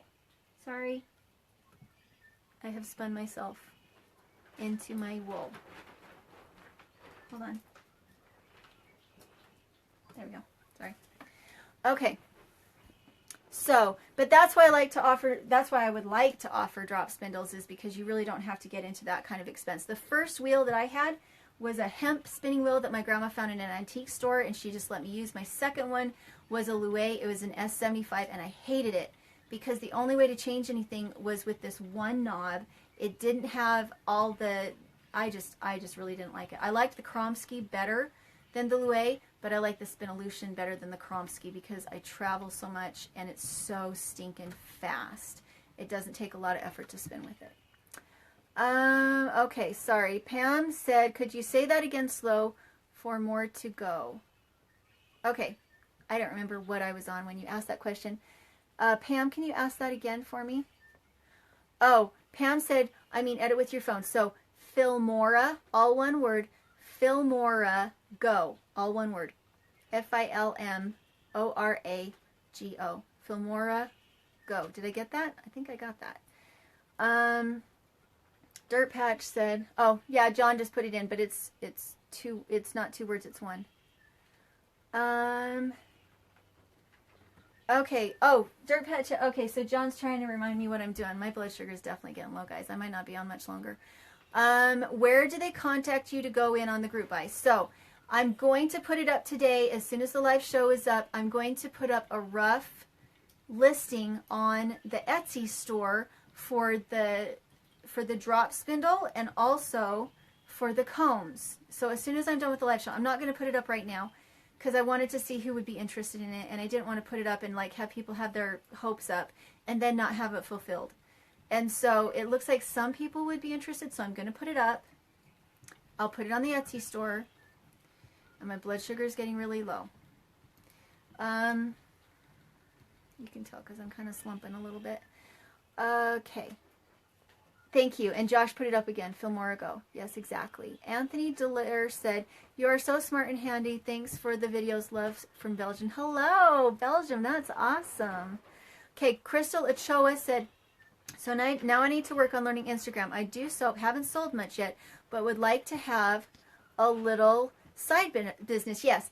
The only thing is make sure to dress it up. You can see that now I love things to be pretty, but there's purpose in what I've done. I love how it looks, but I come in here and I put things so that they're in good lighting, not just for my eyeballs, but for my camera. And so when you go to set up your soap and when you go to set up your yarn or whatever else you're selling, make sure that the background looks nice. This was really a hard place to film in last year because I had the tin walls and I was trying to figure out how to make it not glare on the camera. And so try to have a little space that's just yours so that when you're preparing to film something or to take pictures, it looks in keeping with whatever the theme of your mission statement is. My mission statement is handmade stuff. I don't decorate with stuff that isn't handmade. If somebody that I love made it for me, I will keep it forever. If it was something they bought for me, good luck. I will probably take it to the secondhand store very shortly if it's not a tool. And so I keep within my own heart and what really makes me happy. It's what I want to share with people. And I decorate the same way, and the way I take my pictures is the same way. I want to emphasize off-grid. I want to emphasize skills. And because I emphasize that, I need to make sure that my background reflects that. Does that make sense? Let's see. Sing Samar Joss said, hello, what are you doing? I am spinning some wool. And I should probably switch over to red now because I don't think you guys can see the green as well.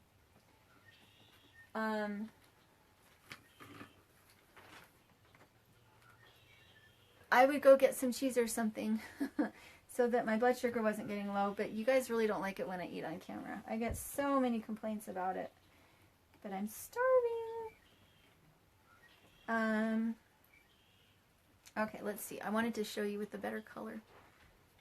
But the fun thing is one of the reasons I really like to make handmade goods is because I make more. With my ADD and having to sit here and using the spinning wheels to help with my ADD, I make way more stuff than I can possibly wear. And so if I didn't have a side business, I would still be needing to buy wool. I would still be needing to do spinning. But what would I do with it all? My poor mom, she has this closet full of hats and what else, needlepoint and everything else that I've ever made for her because I want her to have beautiful stuff. But she can't really wear it all. Oh, I should get one of my hats. I should show you one of my hats. I have a mohair hat I made for my mom. Okay.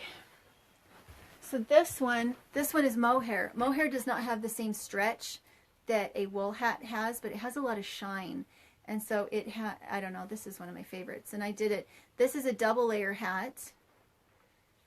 And when I used to make these in my store, I charged $200 for them. I don't make them anymore. But there's something that would last a lifetime. So if this is something you want to get into, this is how I did it. And I don't make these anymore. I wear them now instead. But with those hats, it was worth it at the beginning because it's how I was building my business. And so I would spin, and the wool would probably cost me somewhere between $20 and $40. And then I would spend all these hours spinning it. And then I would knit it, and I would have 40 hours into those hats. And so I was actually only making like $2 an hour for those hats. But it was worth it because I was going to be making them anyway. So why not sell them? Why not make it in the color scheme that somebody else wanted to be able to wear it? It was really, really worth it to me to put out superior products, to make something I love, to have something that would last somebody forever. And I could manage my ADD at the same time. Okay, let's see. Tori Slicker said, I feel like I was led to you today. I was thinking about how to get our land just this morning and being self-sufficient with my husband. And, go up. Self-sufficient with my husband and my crafts that we do when we get it. Thank you for all the, I'm struggling. Thank you for all the helpful tips. Oh, you're so welcome. I'm glad you enjoyed the show. Mark Wilson said, love your live videos right now. Aren't they fun? I'm really missing Catherine today, though. She is so much fun. She is at a fair selling her soap today. She's out running her own business. And I forgot that we were planning on doing it on Sunday instead of Saturday. But I was already here, and I really wanted to, didn't want to waste the opportunity. I wanted to make sure everybody who wanted to come see could. And so here I am doing some spinning. But I do recommend if you're going to sit and do spinning for as long as what you see me doing, you get a Swedish ball or a bouncy ball or something because it really does help your core. Right now I'm kind of bent over and I shouldn't be. I'm going to fill it tomorrow if I don't. I'm going to move my chair. when good posture and good everything is really important when you're going to spend a lot of time spinning, because you're there a long time and it'll kink you up and you won't feel good. Nanny Marie said, what are you doing exactly? Okay, so I'm spinning a worsted weight yarn that I'm probably going to turn into a hat, because I like to do hats. And I'm kind of thinking that I'll go back to the single layer hats and offer the ones that I make on my live shows, and offer them for like $30 on my Etsy store, just so people can get them. And that's about the cost that I have into them, between the yarn and actually just the yarn. The reason why I like to spin from a fleece instead of from roving is the cost. So that package that you saw me, this would cost me like $30. I didn't spend that much on it, but if I went and got this retail, it would cost me about $30. Now, if instead I get a fleece and I brush the fleece, again, that's where the combs come in. Where did I put the combs? Yep, I'm fading a little bit, guys.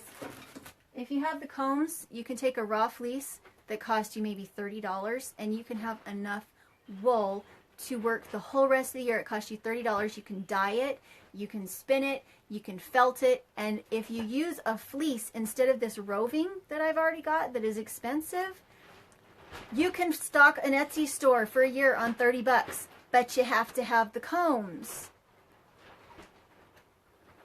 If you don't have the combs, you're doing what I'm doing, which is I'm using roving that somebody hand dyed, and you're spending anywhere from a really crappy stuff is about $10 a pound, but average roving that hasn't been dyed is $30 to $80 a pound. If you're getting really, really nice stuff, you're paying $30 to $40 for 8 ounces. And I mean, that's not chump change. That is a lot of money. And if you have to factor in $40 worth of wool in order to be able to make one hat, how much do you have to charge for that hat in order for it to be profitable to you? So again, it's why I like to sell tools and not hats, is because then you can go make your own and sell them. And make them for your kids. And have them for Christmas presents that nobody realizes how much these Christmas presents are worth. Does that make sense? Do I sound like a crazy person? Do I sound like a crazy hungry person who can't eat anything because people make fun of me when I eat on the channel? Christopher Daly, hello, hello. Keep up the great work, new follower. Well, I am so excited that you are here. I love it when we have these bigger audiences, because then I'm not just sitting here talking to myself. So make sure to ask questions. So this one is a regular roving, and you can see how it's kind of bunched together, almost looking like rope. It needs to be opened up and worked with a little bit more if you're a beginner. I would be served to put these through the combs. I should stop and I should put it through the combs, because it's actually wasting it a little bit.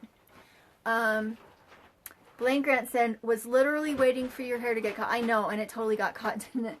It's because I'm slumping. Usually I wouldn't have a problem with it. Ellen Gonzalez said, is this for your hair? The string? No, this is going to be a hat. Nope, it's not for hair curls. That would be interesting, though. How would you use it for hair curls? Christy Mahoney said, what is the good phone to use if you don't have a computer? So you need a smartphone. If you use a smartphone, then you can use it, and you'll have all the other apps. It can't be a flip phone. That one will drive you absolutely crazy. So you need a smartphone. You can get a used smartphone, though. You don't have to get them new. You can get a refurbished smartphone for less than half the price of what it costs, and that way you don't have to get into a contract with anybody. And you can even use even if you don't have like a 4G or anything, you can use your smartphone to tie into your house Wi-Fi to upload things. So it doesn't even have to have 4G or anything. You can, I mean, with my camera, for a long time, I just used an old camera phone, an old smartphone, and I didn't even hook it up to anything. I only used it as a camera. When I had Wi-Fi, I'd hook it up, and I'd upload things. So it can be just super straightforward. The one that I use is like an Android SG something. I don't even know. And it's starting to die. After 2 years, I've used it so much as like a what is it called? When you use it as like a hub so you can connect to your computer. When we were on the road traveling the US, we actually used it to upload from my computer. We would use it as a, what is it called when you use your phone as like a hub? And we used it, and I could connect to the internet. But with that, we were making a living. We did have unlimited 4G in order to be able to do that. Christopher Daly said, go get your blood sugar up. No good to ignore it. I know, but I get the meanest comments. I get such mean comments, and I know that it really, really irritates people. Missy Tucker Tyler said, I would buy the drop spindle. Thanks for sharing. I have learned so much from today's. Oh, thank you, Missy. Okay, then I will go put it up as soon as the live stream is off. Or maybe John can do it. I don't know if John knows how to add a listing, and I'm not sure he knows which spindle it is. It is a very specific spindle, and I want to make sure we get the right one up. So yeah, I'll put up the drop spindle, and I'll put up the combs. Hey, Mom. My mom is watching. Heather Love Baird said, go grab some cheese. I know I should. They don't like it when I chew, though. And what would I point you at? I would need to point you at something. So I have the rocket mass heater, but I will listen. I will listen. I'm going to point you at the rocket mass heater so that you can see it moving. And I need to grab some food. Oh, it hurts. Now, usually it would not have burned up that fast, but I left the door open and I forgot about it. So that time I need to close the door. There we go. And I don't have it in the bench, so I'm going to lift that so it'll go into the bench and it'll just kind of slow everything down. So I'm going to grab some food really quick.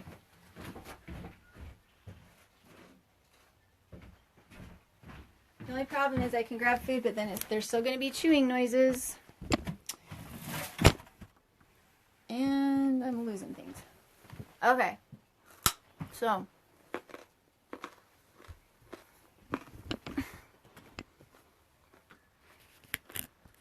My duct tape. I just ruined my duct tape. Okay, I'm going to stop spinning for a minute while I eat something. And you guys can ask me questions. Yeah, there John answered it. He said I have an Android or a Samsung GX. But I would highly recommend that you get it refurbished. Don't get it brand new because you'll spend like $700 on it. Mom says, show us how to eat and spin at the same time. Okay. Helios is watching. Mary's watching. Okay, Mary Carnes said, how do you dye the fleece different colors? So, you heat it up. Make sure never to change the temperature. You don't want to go from cold to hot. You need to go from hot to hot. Can you guys see? Always go from hot to hot.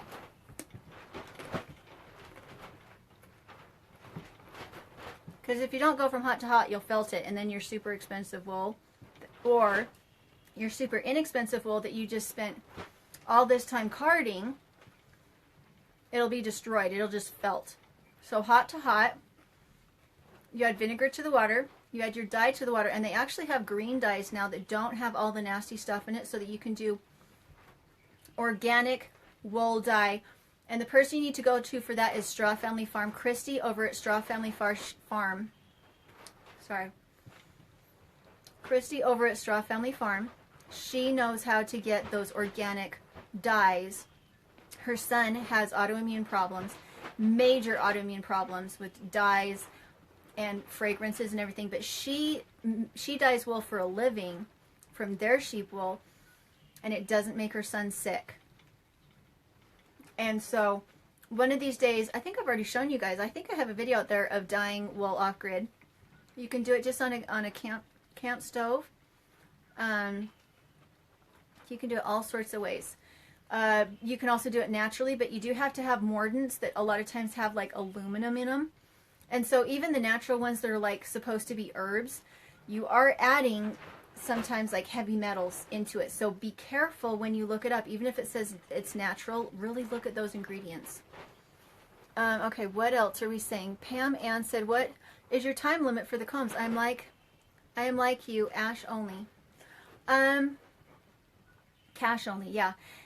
My time limit is that if everybody ordered some today, I could order them today.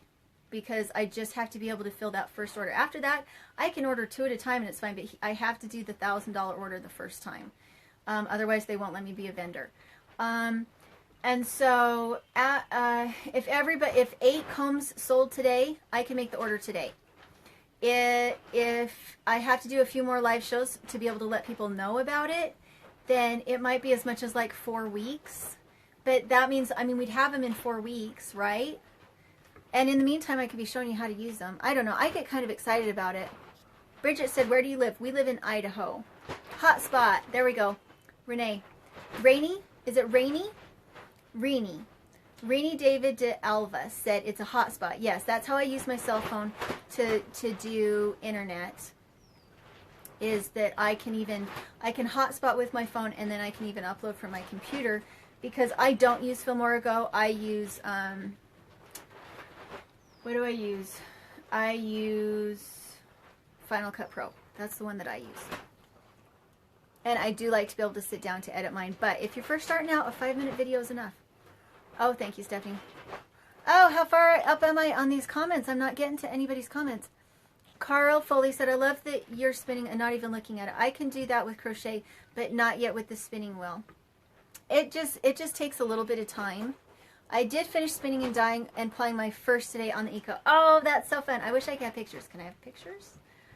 I love seeing all of your new projects. Like Martha, she sent me the picture of her first attempt on the polywog.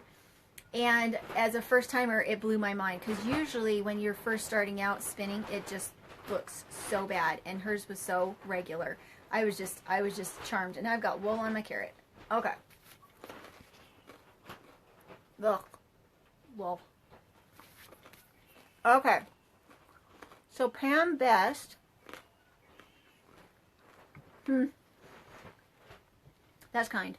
Thank you, Pam. Pam said, don't worry about negative remarks. Stay happy. People negative. Well, I did this video about an air fryer because John is using the air fryer back home. And it means he's not using the microwave anymore. But in that video, I do quite a bit of eating because we're trying to see if with the air fryer, it actually tastes like fried food, which it doesn't. It doesn't taste anything like fried food. It's still good. But you know how they kind of advertise it as being like this ultimate, like, oil-free fried food, makes everything crispy. It doesn't actually do that. It's a great tool, but it's not quite as advertised. But in that video, I did a lot of eating because we had done these chicken tenders, I think. Fried chicken tenders, and they were breaded.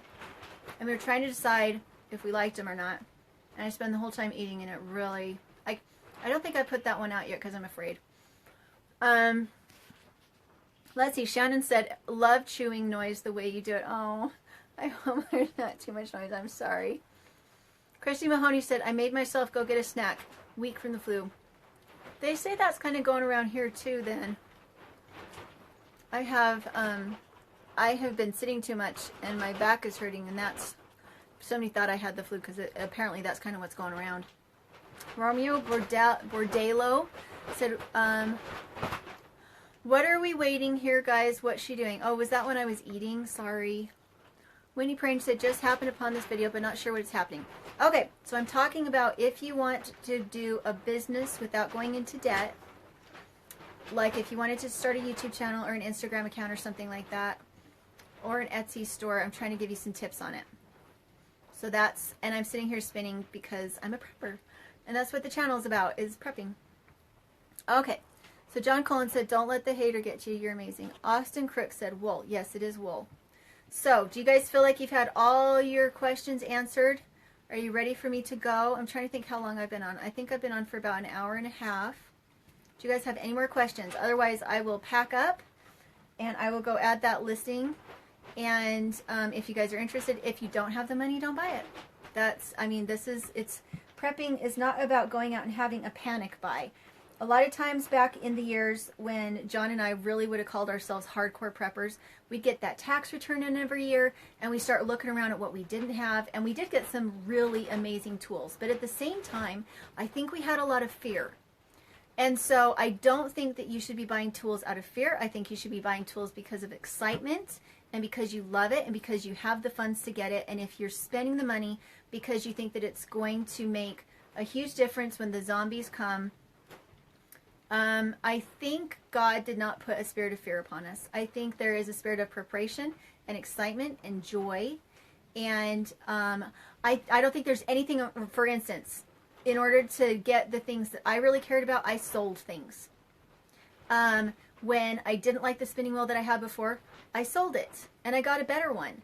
And when I had goats that I felt like really didn't fit into our family, I sold them and I got a better one.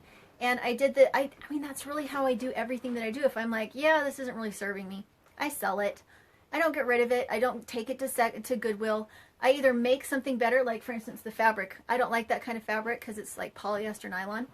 Doesn't mean I had to get rid of it. I could use it as a wall covering instead. So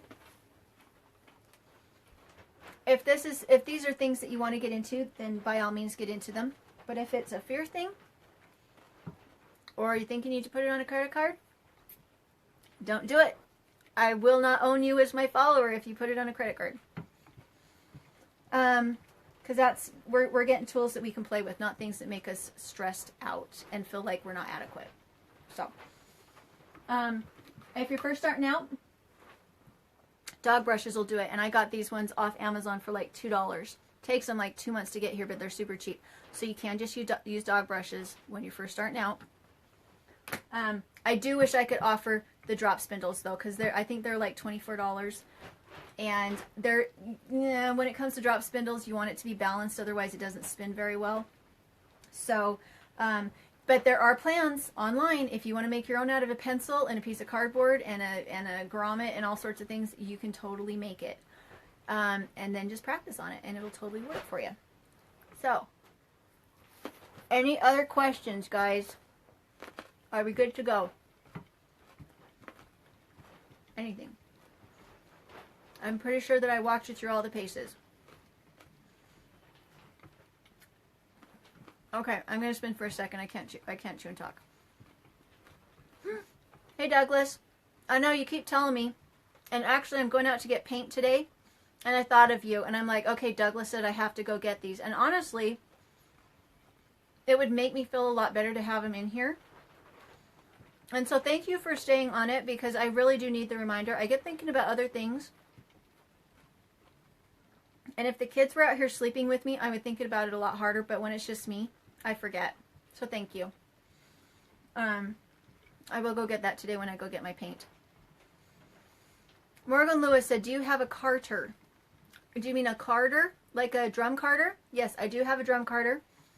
And I couldn't afford it when I needed it. And so what I ended up doing was bartering for somebody else. I bartered a lace scarf and a really elaborate, fancy, long-tailed skiing hat for my drum carter. So it's the top of the line. And I spent hours and days making that lace scarf and making that special hat. And that's how I got my drum carter. I didn't actually spend money on it. No problem, Douglas. I know you're worried. I'm sorry it's taken me so long. Let's see. Jedis Hollifield said, what are you making? I am making... Do you guys want to see it? I guess I could pop it off and show it to you. Because you can't see it from there, I don't think. Okay, that's the one I'm making right now. And you can see right there that I wasn't paying attention and I didn't keep my tension tight. And I needed to move it on the teeth. I needed to move it over. But that's the one I'm working on right now. It's going to be about a worsted weight, which is different from worsted. Worsted weight is different from actual worsted yarn. Because worsted refers to the way that the fibers slide past each other, the way that they're aligned. Whereas worsted weight is just a gauge, a size, if that makes sense. Martha said, I have been happily using a drop spindle I got from your Etsy store a few years ago. Oh, I'm so glad. Is that the one with the DVD? I started having a really hard time sourcing straight dowels, was what I started having a really hard time with. I couldn't find straight dowels, and I had to take them out of the store because they wobble too much. Let's see. Carolyn Graves said, you're important to get that monitor. What do you mean monitor? Okay, Natosha Young said, what are you doing? So I'm making yarn. I'm making a worsted weight yarn to be able to make maybe a hat or something with later. I haven't really decided what to make out of it, but I think it's pretty. The red makes me happy. Now my mom says I need to get some kind of dark background so that you guys can see the wool better. But I thought maybe if I use the red wool today, even though it's more expensive, I have white, it's inexpensive, and I have a regular fleece, which is less expensive. But it's hard for you guys to see. All of my dyes are back in Tulsa. I didn't bring any of my dyes with me, so I can't get out a pot to get some more dyed. Carolyn McCauley said, you're amazing, but I missed your hour. Did it not give you a notification? Okay. Sorry guys, I'm not very good sometimes at understanding what people are saying. If I don't get far enough down, I have a hard time remembering what I was talking about. Morgan Lewis said, yeah, I just got one and it's trickier than I thought it would be. Do you have tips on how to get a good bat? As in on a drum carder? Yes, I have huge tips on how to get a good bat. First off, you need your fiber to be super, super clean. And so if I have dirty wool, where did I put it? I keep moving it. Why do I keep moving it? If I have dirty wool, I will run it through this first. I will use this to clean it first. I will turn it into roving with this. And then once it's clean, you take it and you thin it out just the same way that you would if you were going to be drafting. You want it to be super thin and open. You run it onto your drum carder a tiny bit at a time. And I will try to do a show on that sometime, showing how to use a drum carder, because there is some skill involved. If you don't do it right, for one thing, it'll get all bunched up and it won't be nice and smooth. So you do your individual colors first and you get them nice and smooth. And so you're turning single colors into bats. And then once they're clean, they're nice, they're super smooth, then what you do is you collect all your different colors of bats and you open them up so that they are like more like this open. See how open that is now, this part? You open it up and you go back and forth across as you turn it. And what that does is it puts down a nice uniform layer that isn't going to bunch up, and then you put the next color on, and then you put the next color on, and you put it through like one time. If you do it through more than one, maybe two times, it becomes dryer lint. It turns into this gray, nasty looking bat. And so yes, in the future I will show you on the drum carder how it is that you set up a really nice bat, because it makes a difference. But bats are fantastic to spin from. They're so open and nice and beautiful, and you can just do some really amazing things. But you don't have to have a drum carder. You can blend it all on these. So you can layer it the same way you would on a drum carder once it's nice, and then you just turn it into roving and you blend it using this instead of having a blending board, which is why I love these. I don't know if I could talk about them anymore and not just sound like I'm a crazy person. Let's see. Yeah, okay, so Martha did get the DVD drop spindle. The reason I don't have them in the store anymore is because I was having a hard time sourcing straight dowels, which if your dowel ain't straight, you're gonna wobble. Pam Ann said, thanks Julie, love your videos, very inspiring. Bye John, take care, leaving now. Bye-bye. Yeah, Carolyn Graves, carbon monoxide detector for sure. Let's see. Let's see. All right. So any other questions? I still have quite a few people watching, so I don't know if you want me to stay on or if you're ready to go do something else with your day. If there's no questions, I'll just go, because even though we've got a lot of people viewing, I don't want to just sit here and say the same thing over and not have it be something you guys actually care about. So speak now or forever hold your peace. I guess I could show you how to do the drum carder. Hey Erin, thank you. So do you want me to show you how to do the drum carder? My blood sugar is probably a little low for standing up and trying to show that, but I could. The other thing is my lighting won't be that great. Tomorrow, Sunday, Catherine and I are going to be trying to do an off-grid cooking show. Same time, same place. Margot and Graciel said, hi there from the Philippines, just new here. Oh, welcome, welcome. Carl Foley said, can you talk more about hot boxes? What does that mean? Are you talking about the bench? Carolyn Gray said, going to go. Thanks. See you at Baker's Creek. Bye-bye. Anything else? Marissa said, how long does it take to spin a whole thing of yarn? It depends on how fast you are and which wheel you're using. If you and what size is your bobbin. If you're using a 4-ounce bobbin, it takes half the time as compared to an 8-ounce bobbin. If you're doing super fine yarn, if you're doing like lace weight yarn, it's going to take you forever to fill up a 4-ounce bobbin.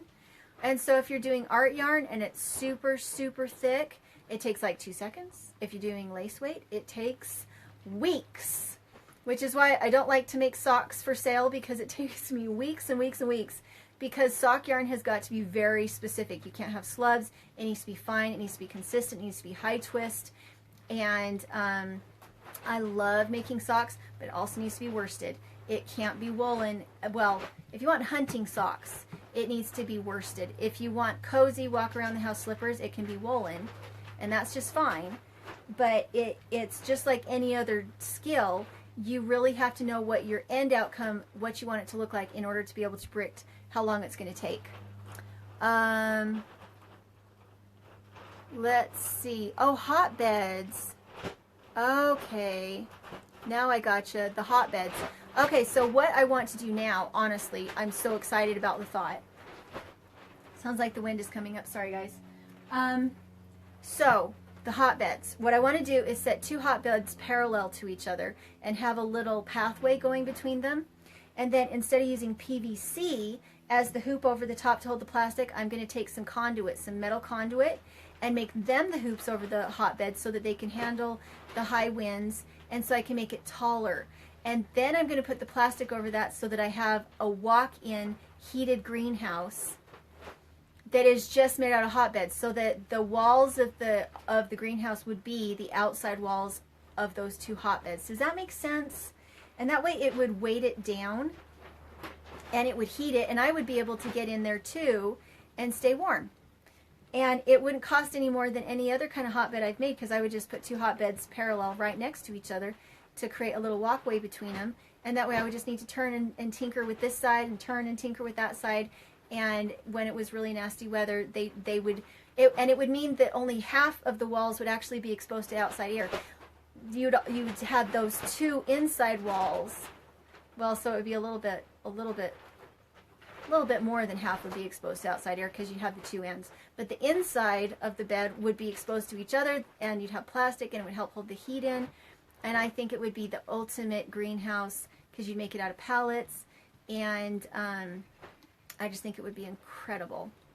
But we're also having gardening shows that we're going to try and fit into. Hey Bobby, she missed the beginning because she was at the Spinning Guild. Hello, hello. Helios said, speak now or forever hold your pizza. Correct. And tomorrow we were wanting to use the pizza oven in here. We were going to make bread for the cooking show, but we ended up, the aircrete got poured yesterday because it took a little bit longer for Darwin over at the Honeydew Carpenter to get it finished. And so we thought we'd be able to do it tomorrow, but we won't be able to do it tomorrow. It'll have to wait. Let's see. Carl Foley said, that sounds amazing. Yes, that makes sense. I'm hoping to use some large round wood spools, some conduit, and small child swimming pool. Can't wait to see what you get done. Oh, thank you.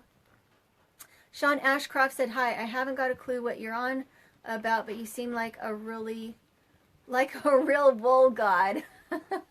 Why, thank you. Thank you. Something like that. I would hope so. I've been doing it long enough. Okay, any other questions? Everybody, I don't know if anybody's going to want to tune in. We try not to do Sunday shows because we think you should be with your family. But we keep having to switch things up. Oh, I was going to show you, I was going to show you guys how to ply. Okay, I got far enough on this one I can show you how to ply. Okay, so I'm going to pop off the bobbin. In a traditional wheel, you have bobbins that you have to dismantle the whole wheel in order to be able to get your bobbin off. So the reason I love these is that you don't have to do that. They just pop off. So can you guys see really good? I want you to be able to see the wheel, not me. And all I can see is conversation. There we go. Okay, so let me move this so you can see. Can you see? Do I need to turn it even more? There we go. Okay, so here we go. There's that. What I should have done is I should have used this one. Darn it, that's going to be interesting trying to show you. Okay, so I'm going to have to loop this so that I can so if I'm going to apply this for you, but I have to loop it and tie it because otherwise this was spun in the same way that everything else was and it'll try to unroll on me. So I have to do a little bit of not what I'm supposed to do. I should start with the what I should do is I should start with the empty bobbin, but I'm not going to unwind a whole bobbin, and I keep forgetting that I took half my bobbins down to Catherine, and so usually I have like 6 bobbins to use, and I've only got 3, and I've been able to be so lazy and just kind of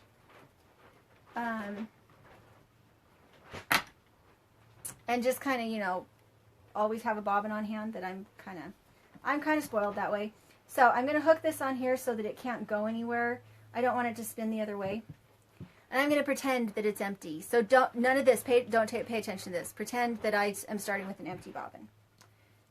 And then I'm going to fix that up a little bit. I'm going to take each end and I'm going to put them together and I'm going to tie them. See that? This is the Lazy Kate and it does come off. The Lazy Kate comes off. But I don't want to take it off right now. So I'm not going to show you that I could put it on the floor and it would potentially be much easier. When you're first starting out, should I just not be lazy and show you how it comes off? Okay, there, see? It comes off. There's the feet. You can put it on the ground. See that? Super easy. I won't be able to get it back in though. I always turn it the wrong way when I'm putting it back on. Okay, go in. Okay, there we go. All right. Now I'm going to tie this to my leader. And again, if I was doing it right, it would be an empty bobbin I was doing that with, but it's not. So what I'm going to do is I'm going to get a little bit of twist into it. And I'm going to spin the opposite direction. So up to this point, I've been spinning to the right. Now I'm going to spin to the left. And what happens is that puts twist into it in the other direction so that it holds together like rope. Now I have enough twist. And what I'm going to do, I'm actually going to put a little more in. And that's just because I'm doing it not on an empty bobbin. I'm going to give myself enough yarn that I can now wind it on. Okay. And anybody who's a spinner understands what I just did, and anybody who's not a spinner really doesn't understand what I just did. And that's okay.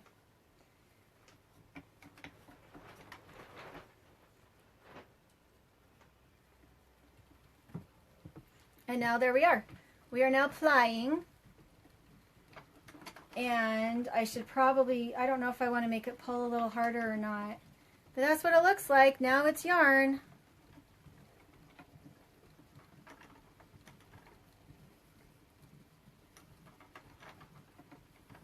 See how simple that was? And because the Lazy Kate sits up on top of the spinning wheel, it doesn't take up a lot of floor space. But here, I'll show you one thing that I'm struggling with, and it'll make sense to you here in a second. What happened is my little plastic thing popped out, and it doesn't spin as well on the Lazy Kate without that little plastic piece. It just makes it go a little smoother. See how that one has a plastic piece in it? That little, let's see if I can show you that little plastic piece right there. That makes it spin on the Lazy Kate better. And this one popped out, so I'm having a little bit of a pull problem on it, where it doesn't want to spin as fast as the other one. So it's giving me more resistance than this side, which means I'm getting an uneven yarn. So when you get your bobbins, take care of them. Don't let your kids play with them. Don't let the little plastic piece come off, because if you do, it doesn't want to spin on your Lazy Kate, and you kind of have to get some momentum going with it. See that? So that's how that works. And I will try really hard to get as far as I can on this so that I can show you how to turn it into a skein. but it should be super pretty. I love all the color combinations that you can kind of play with. But one thing I really do like about having an Etsy store associated with my yarn is that I can take pictures of it, and even though I don't own the yarn anymore, it's kind of like a child that you sent on to a better place. But I have emotion over every single one of my bobbins, or not bobbins, my skeins. What I need to do is go close that door, because I'm hearing, hold on a second guys, I promise, I'll be back. Stare at the pretty fleece for a second.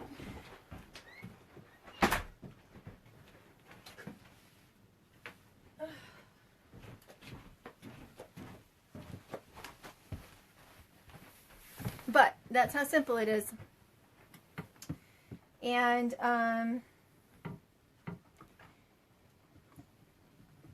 there you go. But I do think that using a drop spindle gives you so much more practice for when you do get a spinning wheel. The reason is that when you use a drop spindle, oh my goodness, my duct tape is not working anymore. Duct tape, tripod. Sorry guys. How do I fix the duct tape? I'm a professional, and this is what I do for a living, and you'd think that I would have like equipment that worked instead of duct tape, but that's just not how I roll. I use duct tape. So there we go. That's a little bit better. So when you're doing this, it's going to pull. It's going to give you quite a bit of pull. And if anybody that's coming on, I see there's still people here. If any of you have questions, the topic today was supposed to be how to have a debt-free business online. And so if you have more questions about that, I'm happy to answer them. I just feel like I've already said it 5 times. And so anybody who's still watching after the first hour, I don't want to bore you by talking about it more. So if you have questions, you can ask. You just need to type them in. And so one of the things I like about the live shows is that I can sit here and do this. And it keeps me entertained while I'm waiting for questions. But so I guess I can tell you guys again. If you're going to start a business, do it the Dave Ramsey system way and start out with something that you love and see if you can find a way. You know, there's no limit to the number of ideas you can have on how to start a business. But I do think it's important that if you're already kind of strapped for cash, that you not add your business in as an additional burden. Instead of jumping from idea to idea to idea to idea, that each one of them costs you money. Instead, start with your idea, and as long, implement new things all the way along, but don't implement things that cost money all the way along. Try really hard to have anything you implement be something you already have on hand, something that you already enjoy, that you already have the tools for, or that is extremely inexpensive and you're already interested in it. Have that be the way you get started. Because I see a lot of people that come in and they jump from one thing to another, from one platform to another. They get new equipment for everything. They get a bazillion SD cards. They get a $2,000 camera. And then it turns out that they can't make any money doing what they're doing because they didn't learn the skill associated with that work before they started to buy all the expensive equipment. If that makes sense. Now, if you are needing to do things in a very inexpensive way, I do think that a drop spindle, if you are into spinning, is a great way to get started and see if you care about it, because it takes more skill to spin with a drop spindle than it does to spin with a spinning wheel. And everything you learn on a drop spindle will teach you how to use a spinning wheel if you ever get to that point. So I'm going to, let's see, I had a whole bit, I was going to show you guys some of my yarn. So some of this is my yarn, and some of it is purchased yarn that we found at a secondhand store. This one is mine, this one is mine, this one is mine, this one is mine, this one is mine. I have quite a few of mine in here, but some of it is commercial. But I'll show you on the drop spindle so that you can see that you really don't have to have a spinning wheel. See if I can do this. So you can start I was going to show you how to put on a leader, wasn't I? That's why I was looking at that. Okay. Alright, so when you have a drop spindle, you need a leader, which is just to say that you need something that is going to give you an attachment for your wool. And so you just put it on the bottom as just a knot. See that? On the bottom. And then you're just going to do a loop on the top, like so. And that's it. See that? That's pretty much the whole thing. And these, we're trying to get these into our store with a group buy. These are the ones I really care about because they're so incredibly balanced. They're well made. Made by the same people that make the combs. So I'm trying really hard to be a vendor with them so that I can give you guys an option on something that doesn't cost hundreds of dollars as a way to get started. Okay, I'm going to break that off because I don't need that much. And something that has been opened, something like a bat, is easier than something that is roving because it really matters that it be open. The more open it is, the easier it is to spin with. And I should stand up. I think you could see me if I stood up, right? Could you guys see me if I stood up? Because it's a lot easier to use a drop spindle when you're standing than it is when you're sitting. But this is how you use it. And it makes fantastic yarn, and I've made sweaters and socks and everything else with these little drop spindles. This is how I did my first spinning. When I was really aggravated with my spinning wheels, and I sold my spinning wheels, not these ones, but some others, I turned to drop spindling, and it really made it so that when I did get back into spinning wheels, it meant that I really knew what I was doing, and I knew how to control the yarn because I'd practiced with the drop spindle. I knew how to make it, the yarn have integrity. And so it's why I highly recommend, if you haven't done drop spindling yet, don't go into a spinning wheel. Instead, learn how to make a yarn that doesn't break when it's hanging 4 feet down. And I highly recommend these because they're so balanced and because they have a self-winding ball on them. Every time I take this and wrap it there around the bottom, and it looks kind of untidy because I had some extra, I have that little rainbow piece on the bottom because that's how I hang it from the wall, and I didn't take that off.